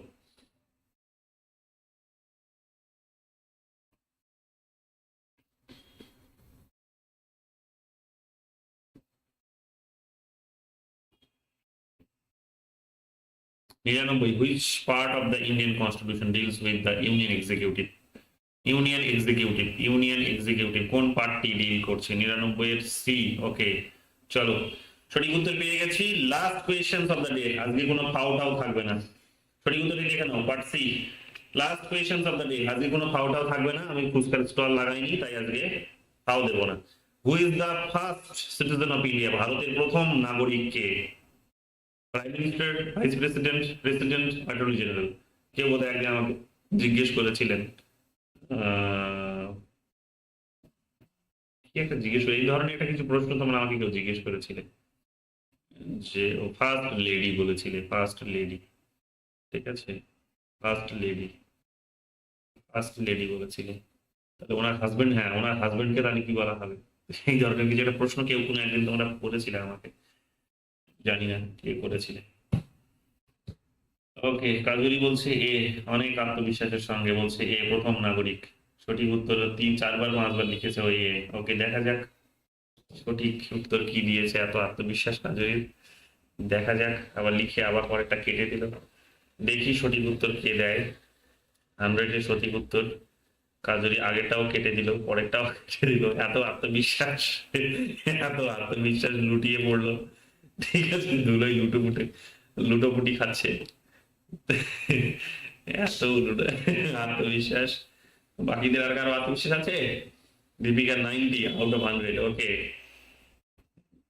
ময়ূরীদি বলেছিল। ওকে, ময়ূরীদি বলেছিল। আচ্ছা, টাইপিং মিস্টেক। আচ্ছা, সঠিক উত্তর কি হবে তাহলে? সঠিক উত্তর হয়ে যাবে এখানে কিন্তু রাষ্ট্রপতি। ঠিক আছে, রাষ্ট্রপতি। হু is the first citizen of India? ভারতের প্রথম নাগরিক কে? রাষ্ট্রপতি। ঠিক আছে, রাষ্ট্রপতি। চলো, আজকের মতো এতটুকুই থাক। আগামীকাল দুপুর 12টায় আবার তোমাদের সঙ্গে দেখা হবে। এক্সাক্ট টাইমটা এদিক ওদিক হতে পারে, আমি তোমাদের গ্রুপে ইনফর্ম করে দেবো, অফিসিয়াল গ্রুপে। আগেই অফিসিয়াল গ্রুপে জানতে পারবে, তারপরে অনেক বাদে গিয়ে হয়তো তোমরা ওই ফ্রি ক্লাসের যে গ্রুপটি আছে সেখানে জানতে পারবে, এবং ফেসবুকেও আসবে। তো আজকের মতো এতটুকুই। কালকে ইন্ডিয়ান কনস্টিটিউশন হতে পারে দুপুরবেলা, আবার ইন্টারন্যাশনাল রিলেশনসও হতে পারে, কিংবা কালকে রাতের বেলা ইন্টারন্যাশনাল রিলেশনসও হতে পারে, কনস্টিটিউশনও হতে পারে। যাই হোক, দুটো ভিন্ন সময়, দুটো ভিন্ন জিনিস হবে। ঠিক আছে, দুটো ভিন্ন সময়ে ভিন্ন জিনিস হবে, ঠিক আছে, ভিন্ন টপিক ইউনিট পড়ানো হবে, ঠিক আছে। তাহলে আজকে কেমন লাগলো? আজকে 90, 100 আউট অফ 100, বাকিরা কত? থ্যাংক ইউ সো মাচ, তোমাদেরকেও এত পেশেন্স নিয়ে বসে আছো তোমরা। লেগে থাকো, এরকম ভাবেই লেগে থাকো। দেখো নেট খুব মানে জেআরএফ অপেক্ষা করছে, নেট না, কারণ এতটা পেশেন্স নিয়ে দেখতে পাচ্ছ তো, ছেলেমেয়েরা আসছে চলে যাচ্ছে সব পরিযায়ী শ্রমিকদের মতো। ব্যাপারটা অনেকটা যে থাকছে না, তারা এক জায়গায় মুভ করছে, নেই পেশেন্স নেই। তো এই পেশেন্সটাই দরকার, ঠিক আছে। লেগে আছো তোমরা, আমি জানি খুব আত্মবিশ্বাস আমার আছে যে তোমরা মোটামুটি অনেকে তোমাদের হয়ে যাবে, ঠিক আছে, অনেকে তোমাদের হয়ে যাবে। চলো বলো কেমন লাগলো আজকের কোয়েশ্চেন্সটা? আমি কাউন্ট করতে ভুলে গেছি। ওকে চলো, আজকে আজকে কেমন হয়েছে, আজকে কেমন হয়েছে জলদি বলো কেমন হয়েছে। আর বেসিক কতগুলো প্রশ্ন তোমাদের সামনে রাখলাম, সেটার উত্তরগুলো তোমরা দিতে পারলে না। একটা প্রশ্ন রেখেছিলাম তোমাদের সামনে আমি, যে কে, একটা প্রশ্ন রেখেছিলাম যে সুপ্রিম কোর্টের কোন, সুপ্রিম কোর্টের যে অ্যাডভাইসটি থাকে রাষ্ট্রপতিকে, সেটি ইন জেনারেল তো আমরা জানি যে সেটা হচ্ছে নন বাইন্ডিং, হ্যাঁ, বাইন্ডিং নয়, বাধ্যতামূলক নয়, সেটা একটা মানতেও পারে নাও মানতেই পারে। বাট এমন একটা কেসের নাম বলতে বলেছিলাম, বা এমন একটা ঘটনার নাম, এমন একটা বিষয় যেটাতে, যে বিষয়টার উপর কেন্দ্র করে সুপ্রিম কোর্ট যদি কোনো অ্যাডভাইস দেন, তাহলে সেই অ্যাডভাইসটি রাষ্ট্রপতিকে শুনতেই হয়, বাধ্যতামূলক। এটা এটা হচ্ছে কি, যে যাদের যেটা হচ্ছে, এটা হচ্ছে যে অল ইন্ডিয়া সার্ভিস যে সমস্ত পোস্টগুলো আছে, ঠিক আছে, অল ইন্ডিয়া সার্ভিস পোস্টগুলো যেগুলো আছে, আইএস আইপিএস এর যে পোস্টগুলো আছে, তাদের অপসারণ জনিত কোনো মামলা যদি সুপ্রিম কোর্টের কাছে আসে, তবে সুপ্রিম কোর্ট কি করতে পারে, মানে সরি, মানে রাষ্ট্রপতির কাছে আসে, রাষ্ট্রপতি তখন সেটা বিবেচনা করার জন্য সুপ্রিম কোর্টের কাছে পাঠায়। সুপ্রিম কোর্ট যে অ্যাডভাইসটি দিয়ে থাকে, সেই অ্যাডভাইসটি এখানে মানতে হয়, কারণ এই অ্যাডভাইসটি তাদের ইনভেস্টিগেটিভ অ্যাডভাইস হয়ে থাকে, তদন্তমূলক অ্যাডভাইস হয়ে থাকে এক প্রকার। তো স্বাভাবিকভাবেই এখানে কিন্তু সুপ্রিম কোর্টকে, প্রেসিডেন্টকে কিন্তু তার সুপ্রিম কোর্টের অ্যাডভাইসটি এখানে মানতে হয় বাধ্যতামূলক, ঠিক আছে। তো এটা ভালো করে মনে রাখবে, এক্সেপশন এটা একটা। ওকে, হ্যাঁ, কেসগুলো ভালো করে অবশ্যই দেখতে হবে। 312 অল ইন্ডিয়া সার্ভিস রিলেটেড, কিন্তু তোমরা বলতে পারো নি, পুরোপারটা বলতে হবে, হ্যাঁ। আর একটা প্রশ্ন তোমাদের সামনে কি রেখেছিলাম, যে সুপ্রিম কোর্ট কেন, মানে সুপ্রিম কোর্টকে আমরা কেন ইগনোর করতে পারি না। সুপ্রিম কোর্টকে আমরা ইগনোর করতে পারি না, এটা বোঝার জন্য তোমাকে কান্ট করতে হবে, কেন সুপ্রিম কোর্টকে আমরা ইগনোর করতে পারি না, কেন আমরা সুপ্রিম কোর্ট গার্জিয়ান, আমাদের ইন্টারপ্রেটার, সমস্ত কিছু দিক থেকে সুপ্রিম, কেন তারপরেও আমরা তাকে ইগনোর করতে পারি না। তার তোমরা একটা ফ্ল্যাট উত্তর দিলে, মানে একটা উইথাউট ফিলসফি উত্তর দিলে, শুধু ইনফরমেশন যেটাকে আমি বলবো, বাট ফিলসফিটা আগে তোমাকে যদি জানতে হয়, তাহলে কান্ট পড়তে হবে, কান্ট, ঠিক আছে, ইমানুয়েল কান্ট পড়তে হবে। অবশ্যই আমি পড়াবো তোমাদের সময় পেলে, ইউনিট 1-এ রয়েছে কান্ট। পারপিচুয়াল পিসের কনসেপ্ট, ইন্টারন্যাশনাল রিলেশনস পড়াতে গিয়েও তোমাদের বলেছিলাম আমি। তো যাই হোক, কান্টের যে আইডিয়ালিজমের যে কনসেপ্ট, সেই কনসেপ্টটিকে কি বলে, আইডিয়ালিস্ট থিঙ্কার্সরা মোটামুটি এটিকে তুলে ধরে। কান্টের বেসিক আইডিয়াটা হচ্ছে কি, যে কান্টের বেসিক আইডিয়াটা হচ্ছে তিনি এম্পিরিসিজম আর হচ্ছে ন্যাশনালিজমের মধ্যে তিনি কিন্তু একটা সমন্বয় ঘটিয়ে, দুটোর মধ্যে যে সমস্ত ভালো বিষয়গুলো রয়েছে, লজিক্যালি যে সেগুলো তার কাছে যেগুলো ঠিক মনে হয়েছে, সেগুলোকে নিয়ে তিনি একটা নতুন আইডিয়া জেনারেট করেছিলেন, ঠিক আছে, যেটা আলটিমেটলি আইডিয়ালিজমের আইডিয়া বলা যেতে পারে, তিনি জেনারেট করেছিলেন। তার ওই বেসিক আইডিয়ার মধ্যে কিন্তু তোমরা দেখতে পাবে বলা হচ্ছে যে একটা সময় পর গিয়ে তোমার মনে হবে যে দুটো পক্ষই ঠিক, একটা সময় মানে যুক্তির একটা, আমরা বলি না যে যুক্তি দিয়ে প্রমাণ করো, যদি প্রমাণ করতে পারো তাহলে ঠিক আছে আমি মেনে নেবো।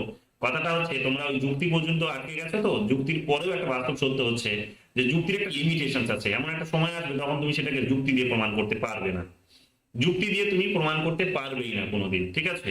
তো তখন কি হয়, তখন আমরা ওই জায়গা থেকে ভাবনার প্রশ্রয় নিই, যেটা বলতে পারবো অনেকটা ডিবেটটা কার্ল মার্কসের যে ডিবেট, মেটালিস্টিকের ডিবেট, আর হেগেলের মধ্যে যে ডিবেট, কার্ল মার্কস এবং হেগেলের যে ডিবেটটা, সেখানে আমরা পড়বো যে সেখানে ডিম আগে না আন্ডা আগে, সরি মুরগি আগে না আন্ডা আগে, যে কনসেপ্ট কাইন্ড অফ সেই রকমের। তো বিষয়টা হচ্ছে এখানে এটাই আমরা পাবো আলটিমেটলি, বেসিক বক্তব্যটা, যে যুক্তি একটা জায়গায় গিয়ে ফুরিয়ে যায়, যখন যুক্তি একটা জায়গায় গিয়ে ফুরিয়ে যায়, তখন একটা সিস্টেমের মধ্যে আবার যদি সিস্টেমটাকে অন্যদিকে ধরে রাখাটা খুব জরুরি হয়, যেটা হোলিজমের কনসেপ্ট, যেটাকে সমগ্রতার কনসেপ্ট যেটা বলা হচ্ছে, তো সেখানেও যদি তোমাকে সেই আইডিয়াটার মধ্যে তোমাকে থাকতে হয়, তাহলেও কোথাও গিয়ে কারো একটা কর্তৃত্ব, তোমাকে অথরিটি কিন্তু মেনে নিতে হবে, ঠিক আছে, সেটা কারো তো পক্ষে যাবে, কারো তো বিপক্ষে যাবে।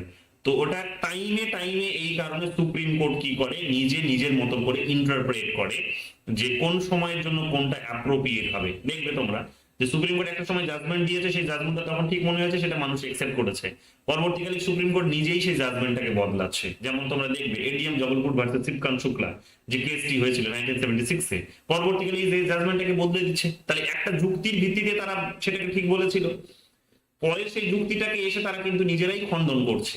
তারা যখন নিজেরাই খণ্ডন করছে তখন অন্য একটা যুক্তি দিচ্ছে। তো স্বাভাবিকভাবেই এটা কিন্তু সময়ের উপর নির্ভর করে। যদি আমরা এটা আমি বলবো এটাকে, বা এমনি যারা ইন্টেলেকচুয়াল তারা প্রত্যেকেই বলবো একটা বাস্তব কথা, সত্য কথা, সেটা হচ্ছে যে ক্ষমতার কাছে কিন্তু মাথা নত করে সব সিস্টেমই। ক্ষমতার কাছে সব সিস্টেম মাথা নত করে। যার কাছে যত পাওয়ার তার কাছে গিয়ে মাথা নত করার একটা স্বাভাবিক একটা প্রবৃত্তি কিন্তু আমাদের হিউম্যান সাইকোলজির মধ্যে দেখা যায়। এবার হিউম্যান সাইকোলজি তৈরি করা এখানে ন্যাশনালিজম, কনস্টিটিউশন, বিভিন্ন ইনস্টিটিউশন, তো সেগুলো তো একটা জায়গায় গিয়ে মাথা নত করবে, সেটাই তো স্বাভাবিক কথা। তো ক্ষমতার কাছে গিয়ে একটা সময় গিয়ে কিন্তু সবাই মাথা নত করে, এবং এখানে যুক্তির ভিত্তিতে যে ইন্টারপ্রিটেশনটা দেওয়া হয় সেই ইন্টারপ্রিটেশনটা তখন কিন্তু ক্ষমতার পক্ষে অলওয়েজ যায়। দেখে নাও উদাহরণ হিসেবে তোমরা বিভিন্ন সময় যে জাজমেন্ট গুলো দিয়েছে সুপ্রিম কোর্ট, সেগুলো হাতে তুলে দেখে নাও। যখন যখন সরকার ক্ষমতায় আছে, পাওয়ারফুল, তখন তাদের পক্ষেই পাওয়ারে মানে মেজরলি তখন কিন্তু দেখবে যে তাদের পক্ষেই সুপ্রিম কোর্টের বিভিন্ন জাজমেন্ট গুলো, হাইকোর্টের জাজমেন্ট গুলো, এটা শুধু আমাদের দেশে নয়, বিভিন্ন দেশে এই জিনিসটাই হয়। ঠিক আছে, এবার যখন দেখা যায়